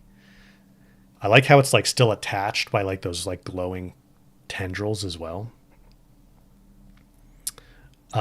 As we get closer to release, we'll be back to share more details about the Afterlife of the Gods. On behalf of everyone at Santa Monica Studio and all our partners working on God of War La Fe, thank you so much for watching the announcement video.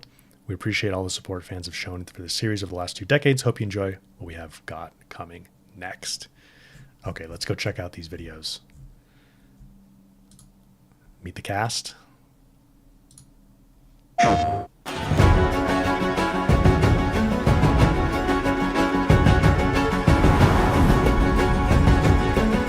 I'm Deborah Ann Wool, and I play Faye in God of War La Fe. Hi, I'm Jack Quaid, and I play Frank in God of War La Fe. My name is Paulina Lau, and I play Rue in God of War La Fe. There has to be a way out of here. I came on board to the God of War series for God of War Ragnarok. At that time, I was kind of a memory within Kratos that was helping him on his journey. I love that I get to deepen who she is, that this isn't only Kratos' memory of her, this is now the full person. To be an original character in a new game, in a universe that I love and care so much about, it's really like dream come true stuff for me. This is actually my first foray into video games. And so when I got the part, I just started going down every rabbit hole I could go down. And so I was getting really hyped just from reading comments and seeing, you know, the community, the fans. Yeah, welcome to the fan base. I deeply admire Faye. Who is she and can she be whole? So we see these moments where every, obstacle that crosses her path, even though it's in the way of the thing she's trying to get to, she straightens up her spine, grabs her sword, and does what she has to do to get to the other side. Frank is a cube. So cool. He's a cosmic cube that you meet this world called the Everyone. Look at his rig he has to film with, dude. That's crazy. That the Everyone is in trouble, and Frank will stop at nothing to protect all the living creatures that inhabit this world. That's awesome. So Rue is the ribbons attached to the sword, and she's always, trying to point out the possible dangers and the risks. And then when she goes into fight mode, it's just like badass. It's so cool, and I love that contrast there. Imagine the casting. You're playing ribbons. You're playing a cube. I love how acrobatic Faye is. I think the Kratos gameplay is so fantastic because he's such a heavy hitter and he has that brute force. And Faye is just as strong and just as good a warrior, but her gameplay is spinning and whipping and flipping, and it's in the air, and that we can show that there are so many ways to be a warrior. I think what I'm most excited for fans to experience is that we're taking you to a completely different world in this game. The gameplay is unbelievable. The characters are rich and vibrant, and I think if you're a longtime God of War fan, this is going to be really fun for you because it's taking you in a completely different direction, but still keeping those core pillars of the things that you love. I just hope that you enjoy the world that the team has built because it's so beautiful and incredible and vast. Oh and yeah, we're definitely going to stream a playthrough. That you enjoy the trio and the dynamic between Faye, Frank, and Rue. I think it's so much fun. I can't stress enough. Thanks for being here. What an extraordinary experience making this game has been. This very quickly shot up to the top of the list of really one of my absolute favorite jobs of my career. And we are all so excited for you all to get the chance to play it and experience it. And please just know that we love you. And every single minute of making this, you've been on our minds and hoping that we can make something that will just amaze you. It looks awesome. It looks so good, man. PlayStation. Okay, let's see the other videos here. So we had the interview with the... This was which one? It's smaller. Oh, this is like low res. Let's get on YouTube. 4K.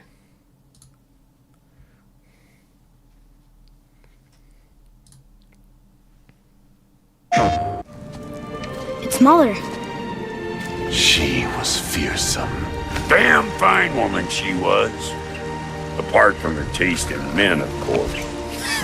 Forgot about that. Best of them all. One's left alive have to pay the price. Death is a natural part of life, my love. I wish only to be prepared for when my time comes. My name's Jimmy Myers. I'm the narrative director on God of War Lao Fei. My name is Elise Morgan, and I am the lead writer on God of War Lao Fei. My first experience with God of War was playing 2018. I started my first God of War game with 2018 PlayStation as well. And I actually joined the studio while they were working on Ragnarok. So I got to see that team work on that game and see how Fei came to life. And it was such a large part of how we began to build this character in God of War Lao Fei. These stories have revolved around Fei in a lot of ways, but they're told through the lens of other people and what Fei meant to them. And even though we got to spend time with Fei a bit in Ragnarok, we didn't get to know her. Time is running out, my love, and there is much to do. But Gold what print we on your do head. know is that she was the guardian of Midgard, that she was the guardian of the giants, that she had the Leviathan axe made for her. Oh, we knew Fei was the last guardian of the Jotnar left in Midgard.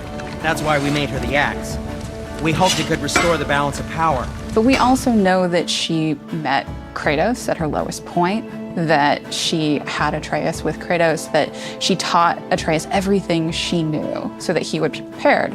But behind all of that, there was a woman who held a lot of secrets, and she didn't tell even her closest loved ones everything about her. She had a quiet moment of life for just a while, and then she died. When she died, she had a plan for Kratos and Atreus, something that she hadn't even told them about, and we didn't know why. She sent us here, knowing we would find this. But why not just tell us the truth? But they trusted her, and they followed that plan, and everything that they accomplished in 2018 was a result of it. What players should know about God of War Lao Fei before they start playing is that it starts from the moment that Kratos placed Fei's body on the pyre and burned it. And from there, Fei awakens in the Everyone, which is the afterlife of the gods. And around her, she's in a lush place that is very different than what she expected. All gods return to the afterlife of the gods at the end of their life. So when they die, this is where they go. And all magic goes there. It's colorful and vivid and unexpected and beautiful, but it has suffered and been corrupted and become a bit threatening. Fei quickly realizes that the plan she had set in motion for Kratos and Atreus to protect them from a fate that she had foreseen may not work. Her priority shifts to getting home. The afterlife of the gods is inhabited by two gods of war named Bexi and Sekhmet. And they look at Fei Bexi? and they see her as just another thing to put into a cage.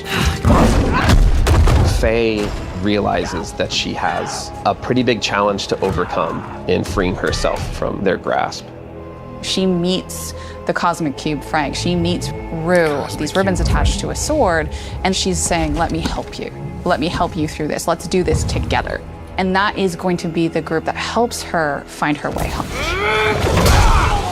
Faye is a survivor. She's powerful. She's scary when she wants to be. You touch me again, and I swear, I will kill you. She's a great fighter, but she's also very willing to fight dirty. I think So that yeah, Sekhmet is an Egyptian is something goddess that of gives her an advantage against someone even as towering as Bexy. Faye brings a sense of hope and the possibility of change. Her ability to overcome impossible odds is something she carried into the afterlife with her. You can beat her down, you can drag her through the mud, she will get back up. She will get back up and spit in your face. She will get back up and keep going. She will get back up and keep swinging no matter what. The aspirational nature of being able to overcome is something that she embodies. I really hope that that will resonate with fans. To be able to play as someone who can continually overcome and work through things and make it to the other side while still caring about everyone around them. Come on! No! I got a promise to keep. If you haven't had a chance yet, please check out the reveal. The team has put so much work into it, and they're so excited to have you see it. Thanks so much for watching. We can't wait to share more soon.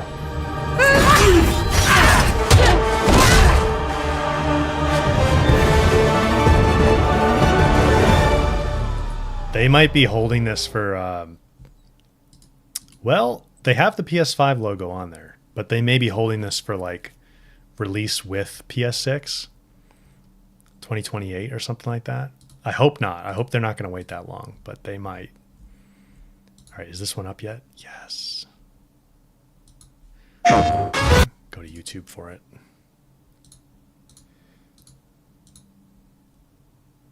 Look at this guy's live down here. Getting recommended my own content.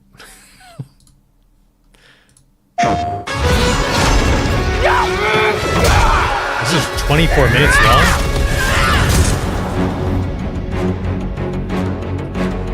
Hello everybody, my name is Corey Barlock. I am the head of creative here at Santa Monica Studio, and I am excited to be coming here to talk to you a little bit about the God of War franchise as we're expanding out, TV, some games, but most importantly, most specifically for today, we're here to talk about God of War Lao Fei. And I have the director here sitting with me that I'm going to be talking to. Ariel Lawrence is somebody who I've worked with for 23 years. Damn. See, she's laughing because that, my God, is a long time. And obviously we've done different things throughout all of that, but we're going to get to know Ariel just a little bit in this sit down and talk a little bit about our past and what the game is that we're making here. Ariel Lawrence, yes, how are you today? Excited to be here. Excited to be here. That's good. That's a good answer. That's a good answer. You thought it was Balrog? So when did you start working at Santa Monica? When was it? I started working at Santa Monica in August of 2003, and I was right out of film school. I got hired to cut trailers and videos, and I cut the TGS trailer for the first God of War. And then I wanted to do more than wait tables, so I asked if there was anything else I could do around here, and I ended up working in production. And I worked on God of War 1, 2, 3, Ascension, and I was 2 years on 2018 before I took my little walkabout in the world. And then I couldn't get enough of this place. I came back home. That's quite an amazing journey. You have deep roots with the God of War world. Cutting the trailer for TGS, that was like the first sort of thing that I worked on, I think, when I got here as well. So that was back in the day when Kratos had blue tattoo. Yeah. And we're still calling him Dominus. It's still calling him Dominus. Yep. Yeah, and the team was only like, 30, 35 people maybe? Small compared to now. It was weird. It's weird to think about making games with that small of a group of people. When we were like 65 people, that's so much. And then we got to 100, that's so much. Yeah. Oh, what are the most memorable aspects of working on God of War, the whole franchise? The whole franchise, I mean, I think each game definitely, left its mark or scars, battle scars. Yeah. But, it's like the studio's just the commitment to quality and the late nights with each other trying to figure out some problem or make some magic happen in the middle of the night, or coming back in and somebody took a smoke break and, I don't know, maybe changed the boss of God of War 2. I think that might have been I feel like that's a dig at me. I feel like I'm going to own that one because that's entirely true. But Yeah, no, I mean, every game was like a new set of challenges. Like, how do you make Titans? How do you make the trailer for the Titans come through? Yes. How do you make multiplayer? How do you reinvent Kratos? Where does he go? Like, so it's always an exciting story. Why did you want to come back to the studio? What made you decide this is where I need to be? The short and probably semi-uncomfortable answer for this interview is I came back for you. Definitely that bar of excellence has been in my head for a long time. Your creative voice has weighed down on some projects of mine, and I don't know, I just missed the team's commitment, just the people here. I came back for the people. Came back for the people. I came back. I like that. That's better than coming back for me, because the voices in my head are not ones to follow. That's your voice in my head, not your voices in my head. That's different. True. If you had my voices in your, that's not even. That's a whole nother series of videos, I imagine. So, when you found out coming here that you were going to work on a Faye game, what was your thoughts? I was excited. I was a little shocked, surprised, I think, that we were going to do something different. I think when I was coming back and talking to folks, I had just assumed it would be another Kratos game, and that's who I would be telling stories about for the rest of my life. And I was okay with that.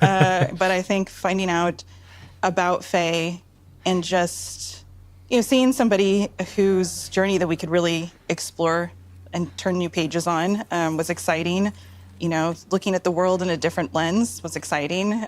So it was, just saying yes to that opportunity, I think was really cool. It's a good outlook. Just say yes to that opportunity. That's what has gotten me into a lot of trouble over the years. That's true. I still get present position included. Yeah, I love getting to see. You did try to talk me out of doing, but I try to be upfront and straightforward about it, just so that people don't feel like you tricked me. Like, no, you were very honest about the work that it entailed for doing this. Yes. Yes, and it's exciting. Faye is, while it's a different thing, it's still part of the larger tapestry of what we're doing. We really want to explore all these different characters in there, but there's always going to be Kratos games like throughout the whole history. We're super we can't not tell stories about the big guy. Let's go into directing. What are you most excited about in stepping into the role as a game director?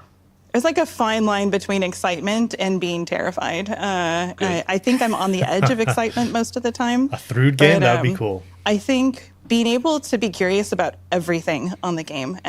Previously, I had done a lot of work on story and I think so. We kind of saw a little bit of that. In different pipelines for the game, but this really got me able to be nosy and ask questions and really get people to look at things differently from a lot of different perspectives. I think that also lets them put a little bit of Kratos in the game. Have an opportunity to kind of like find myself in Faye's story was exciting. But yeah, then I think just, captaining this ship with all of these humans making this game together at the studio here. Is a lot, but it's very exciting. I want to go back to something you said, finding yourself. Talk about what part of you you're putting into the game. I mean, I think, we've always come at stories from Santa Monica with, characters at their heart, right? And finding of the new God of War ourselves, even in Kratos, everybody's had a point in their time when they've made some decisions that maybe they wish they hadn't and really thought things through again. But I think for Faye, that was that question of, who is she? Who was this person that everybody idolized and, just stood in awe of, and to really think about all the facets that make up that person, right? She's, a loving wife and mother, but she's also a warrior. She's a guardian of her people. She's a rebellion leader. She's all of these things. And to be able to have an opportunity to just explore that person with the detail and the love that Santa Monica brings is just, very touching, very exciting. What's the hardest part for you stepping into the role as a director? Is there any sort of individual parts where it's like that you feel great about overcoming? I think that's probably the more specific question. Is there's hard parts, but we always sort of push through and we get to that other side. What's any hard parts that you can think of that? I mean, I think the hard parts there are definitely some places where I feel, comfortable, story is a comforting place for me. But there are some places that are new in a way that having to be familiar with that depth, there's engineering things and design issues and all sorts of things, and everybody has a question and they all need their answers immediately, and trying to kind of keep so many different the aspects potluck of games, that we man. have going and becoming It's really amazing still digestible at the end of the meal. they get Like made. that's been very difficult Honestly. sometimes, of just trying to get everything they need to be as creative as possible, and then keep a handle on making sure that it still tells a singular story of Faye. I think that's been it's been a learning and growing experience as time has gone on. And there's always voices from the top, and there's always voices from the bottom. Everybody has an opinion, which is one of the things I love about Santa Monica. And it's trying to figure out how to temper those to make sure that we're being truthful to who Faye is and what her journey is on that. So you kind of dove into aspects of design and Yeah, engineering and got more educated on that. Yeah, I think that's the fun part. I mean, that's the wonderful part about making games, is that it's not just one person; it's hundreds of people now Well, we see to make Thor. it together. That's a good question. And, you know, that's there are places and things that every day is different. You know, every day is, you know, I don't know. The 80 thing is different with these meetings gods, about you know, different topics, and when they you know, die, they're play not always testers actually and dead. build times, and you know, design questions and art questions and narrative questions, and you know, working with actors, and it's, the redemption. It's exciting. So I don't know that he's I don't in- know. It keeps me busy. What is it Never called? a dull The moment. Everywhere. Exciting, overwhelming, but fantastic. And you were doing an amazing job at it. Everwin. Appreciate falling into the crazy fray quite well. So, for the folks at home who haven't seen the announce that we've done, why don't you do a little recap? Tell us what that's all about. Well, the game reveal that we just showed, hopefully everybody's gotten a chance to see it. I Not spelled my maybe they'll name take a wrong chance in the right stream now, elements but, command. we start call. with Faye's Thank you. dead. We wanted to start exactly. We wanted to start exactly where the players were, which is, you know, in God of War 2018. You know, her death was the impetus for Kratos and Atreus' journey together and their growth together and going on to Ragnarok. We debated whether or not to tell a story before that. And what we really wanted to do was just pick up exactly where the player was, which is Faye's dead, and she finds herself in the afterlife of the gods. And there she discovers some things that make her question whether or not Kratos and Atreus are safe. And she's determined to find a way back to help them. What do you want Something the about audience that to feel? mask. I'd like the audience to watch the game reveal and be like, this is amazing. I can't wait to play this. I can't wait to be in Faye's boots kicking ass. That's what I want the players to feel. I want them to be curious about the Arktix world is off and the playing opportunity Subnautica. that it has in magic and the gods that we're going to meet with Cloned all these myself. mythologies coming together in the afterlife. You know, I want them to be excited and swept away by the world He's in and the Faye's Everwin story and playing where she's going to Subnautica. go. But this is gameplay in this reveal. And this is showing that this is not a prequel. This is a continuation of the timeline So it's right not at a the prequel. beginning of God of War 2018. What happened to Yeah, it's Faye like parallel at that, timelines. after that funeral? Exactly. And we were really intent on it being Or just gameplay. We, what you know, she's as doing while they're doing We other wanted the stuff. first taste for players to really center on what it's like to play this game and who this person is, and really show you what you're going to get. New when names. you pick We the both have controllers new up. names, Amy. You're Speaking Angelica. of who this person is, I'm Arktix. Faye. What is the most interesting aspect of her? Why is Faye such a compelling character? I know why. I have my own answer, but I'd love to hear your answer. Why is she so compelling? I find great connection with Faye's curiosity about the world, you know, her loyalty to her friends and family, you know, just the fact that she goes into situations that she's kind of unprepared for and kicks ass anyway. And I think that, you know, she's a little bit more improvisational than maybe Kratos might be, and she's not afraid to kind of be honest and show her kind of true self and emotions on things. And I think, you know, for Kratos, we love him dearly, but I think sometimes he's a little closed off, and he's learning to open up a little bit more. So I think with Faye, A little bit disappointed they he's put 20 working on minutes of it, gameplay, but I think with Faye we got it was like to 3 be minutes of actual like combat gameplay. let in a little bit more. Yeah. They just mean Where it's is not this all like taking when they place? say gameplay, they just mean anything. We're talking but about that a Faye. cinematic trailer. She died. You know? Right? She died at the end, beginning of 2018, and now we're kind of moving into this game. and going on this journey. Where is this? So Faye finds herself Tidbits, thank you for the gifted membership. in the afterlife of the gods. Appreciate it. So this is the birthplace and the ending point to which all magic returns. All magic. And so the amazing thing about that is twofold, right? We get all sorts of magic, a highly heightened magical world to play in. But we also get the return and the discovery of a lot of different mythologies coming together, and what happens when those mythologies kind of meet up, and being able to kind of encompass and throw our arms around different mythologies. Is that thing's It's been very tongue? exciting. Just getting to know different people and different people's stories. So the afterlife of the gods is kind of this transcendent place above kind of the mortal world and the afterlife of humans, and then the sort of underworld of humans. It exists sort of above all of that. Yeah, I mean, I think in Ragnarok, Odin really was kind of taken by that question. You know, what happens to us when we die? We know what happens to the mortals when they die, but what happens to us? And so this is an answer for that question. What happens to gods when they die? And, you know, things aren't working quite exactly the way that they should be in this afterlife of the gods. And magic isn't flowing exactly the way that it should be. So this afterlife's not exactly a paradise. It's a little bit more of a prison. It's gone a little bit cattywampus. A little bit. And the folks who are in charge there, who you'll meet in the Afterlife reveal of the video, gods is little cattywampus. Sekhmet and Baxi, they've taken over things. And as two respective gods of war, they have a certain way of doing things. It's a little bit more violent. So this place is, you know, it's beautiful, it's magical, but it's very dangerous. From a gameplay perspective, how is this a God of War game? What makes it sort of fit in the pantheon of God of War gameplay? Well, we don't shy away from violence, that's for sure. So definitely true to our kind of brutal roots.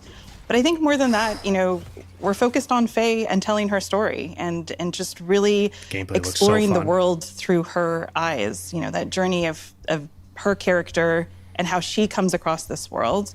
So I think that at the heart of it really just makes us a God of War game and a Santa Monica game.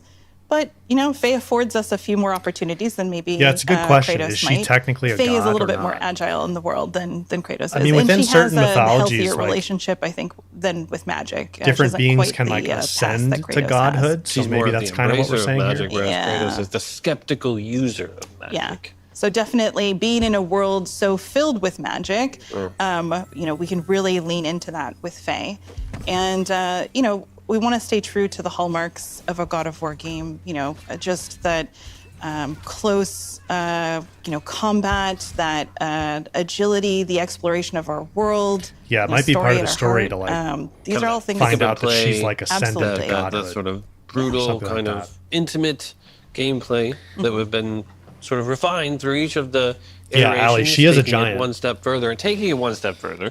What are some things that are kind of added to make it unique? And the giants well, aren't I think one of the gods, first things that as far as excited I the team was understand that we brought it, jump back into the game. Kratos hasn't jumped for a little while. So I think that we looked through all of our God of War games from the Greek era, Norse era, and really we got to kind of pick up each element and think about, does this help us tell Lao Fei's story? You know, she is always thinking on her feet and, you know, throwing herself into like kind of the next battle and really trying to like work her way through the world. And so leaning into that, we were able to borrow some of those elements from the Greek era.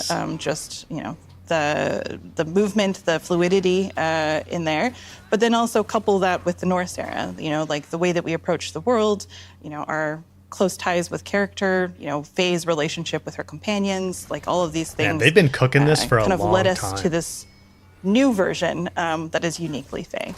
Like since God before of War, 2020. Lao Fei. Lao Fei is played by the amazing and absolutely wonderful Deborah Ann Wall. Stunningly talented. Stunningly talented. She worded it so much better than I did. Low-key being a god? Talk to me about working with her. She's That's a amazing. good question. Hands down. Just she Well, just Atreus comes to is the Kratos' set with son. so much energy, and So in this context, it's amazing to just be in this imagination world with her. And she is Faye, and Faye is her.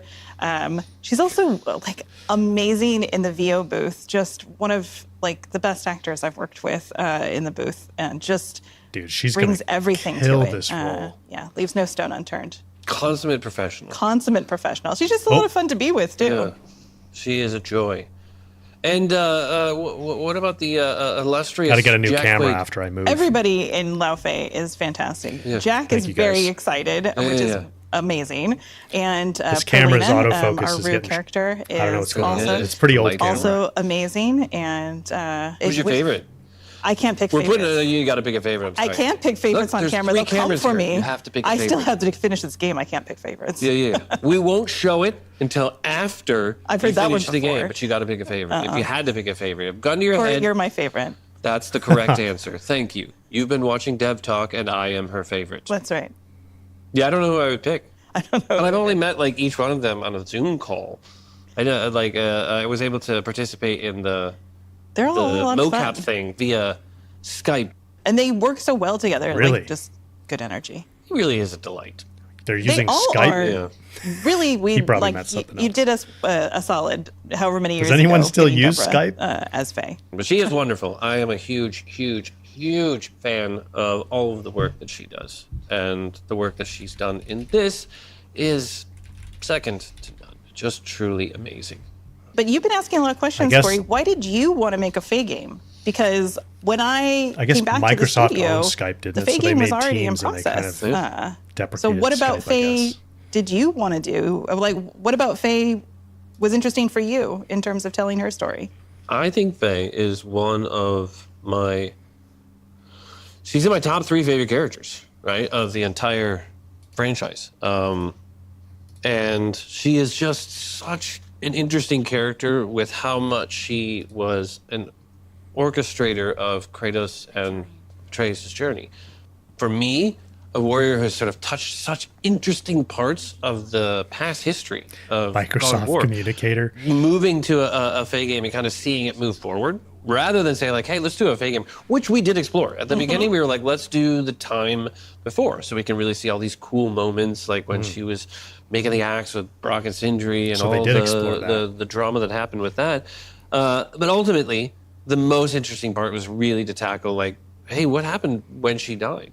And what continued on and start to create this new layer that exists above. And throughout Ragnarok, Odin was talking about, you know, what you had mentioned They set before. the gain on What their happens likes to a us when little we too die? high. The other gods, I think secretly I know, there's think an that a audio little engineer bit, out there somewhere but going his like, OCD like "I really can't took believe we over did and he that," was you know? hyper fixated and focused, and rightfully so, because there is It's not too bad. this sort of transcendent place beyond for the gods that is very interesting for us to start exploring and seeing how all these mythologies mash together.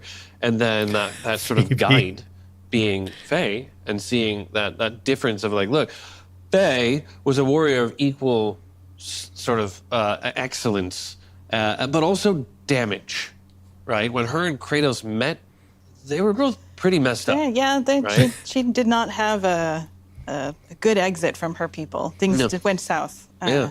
It's so funny that you say that she's a I wonder if they're gonna planner explore because that I more. feel like we have taken somebody who has spent their whole life trying to orchestrate things into a perfect space, and then we've put them in some place where they have to think on their feet all the time. Yeah. And I think that is Starting to sound a little bit like you. maybe just A planner who is put into a place where she has to now improvise All quite the a lot. time. There's a lot of you inside of this game. Yes. And for me, it's really exciting because the Jonathan franchise, Peele? Kratos is sort of the. I'd love to hear that, man. And he sort of drives the I hope you franchise enjoy getting forward, and into we want to Forbidden follow West. him, but there are so many I'm interesting jealous characters that we you're created getting along into the it way. for the first time. And for me, Faye.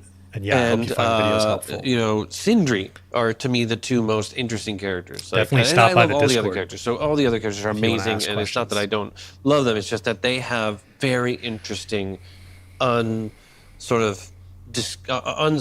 examined lives that I really want to go deeper into. I think also like we're starting to build a world where we can tell stories about different people and tell different kinds of stories. You know, Yeah, he said Brock and Kratos Sindri. gives us his story, and it's been changing and evolving, and that's fantastic. And I can't wait to see where it goes. Yeah. But it also is nice to be able to tell different stories along the way. Yep. And to see where do these stories go, and introducing this sort of extra layer, the afterlife of the gods, that actually connects to all of these other things. This was a wonderful conversation. Thank you for taking the time. So I want to encourage everybody out there to go take a look at the God of War Lao Fei announce that was just released. If you haven't seen it already, if you've seen it, watch it again, because it's even more awesome the second time. We're going to continue this conversation together, as well as with all of you out there in the coming months. As we get then closer to our release date, we'll even give you more information then. Until then, we are going to get back to work because there is a lot of stuff to do. So thank you, everyone, for watching. Link, thank you, Ariel Lawrence, for the link is in the description of to the direct stream this all the game. And thank you to all of the fans of God of War that allow us to continue to have jobs. Yes, thank you for your support.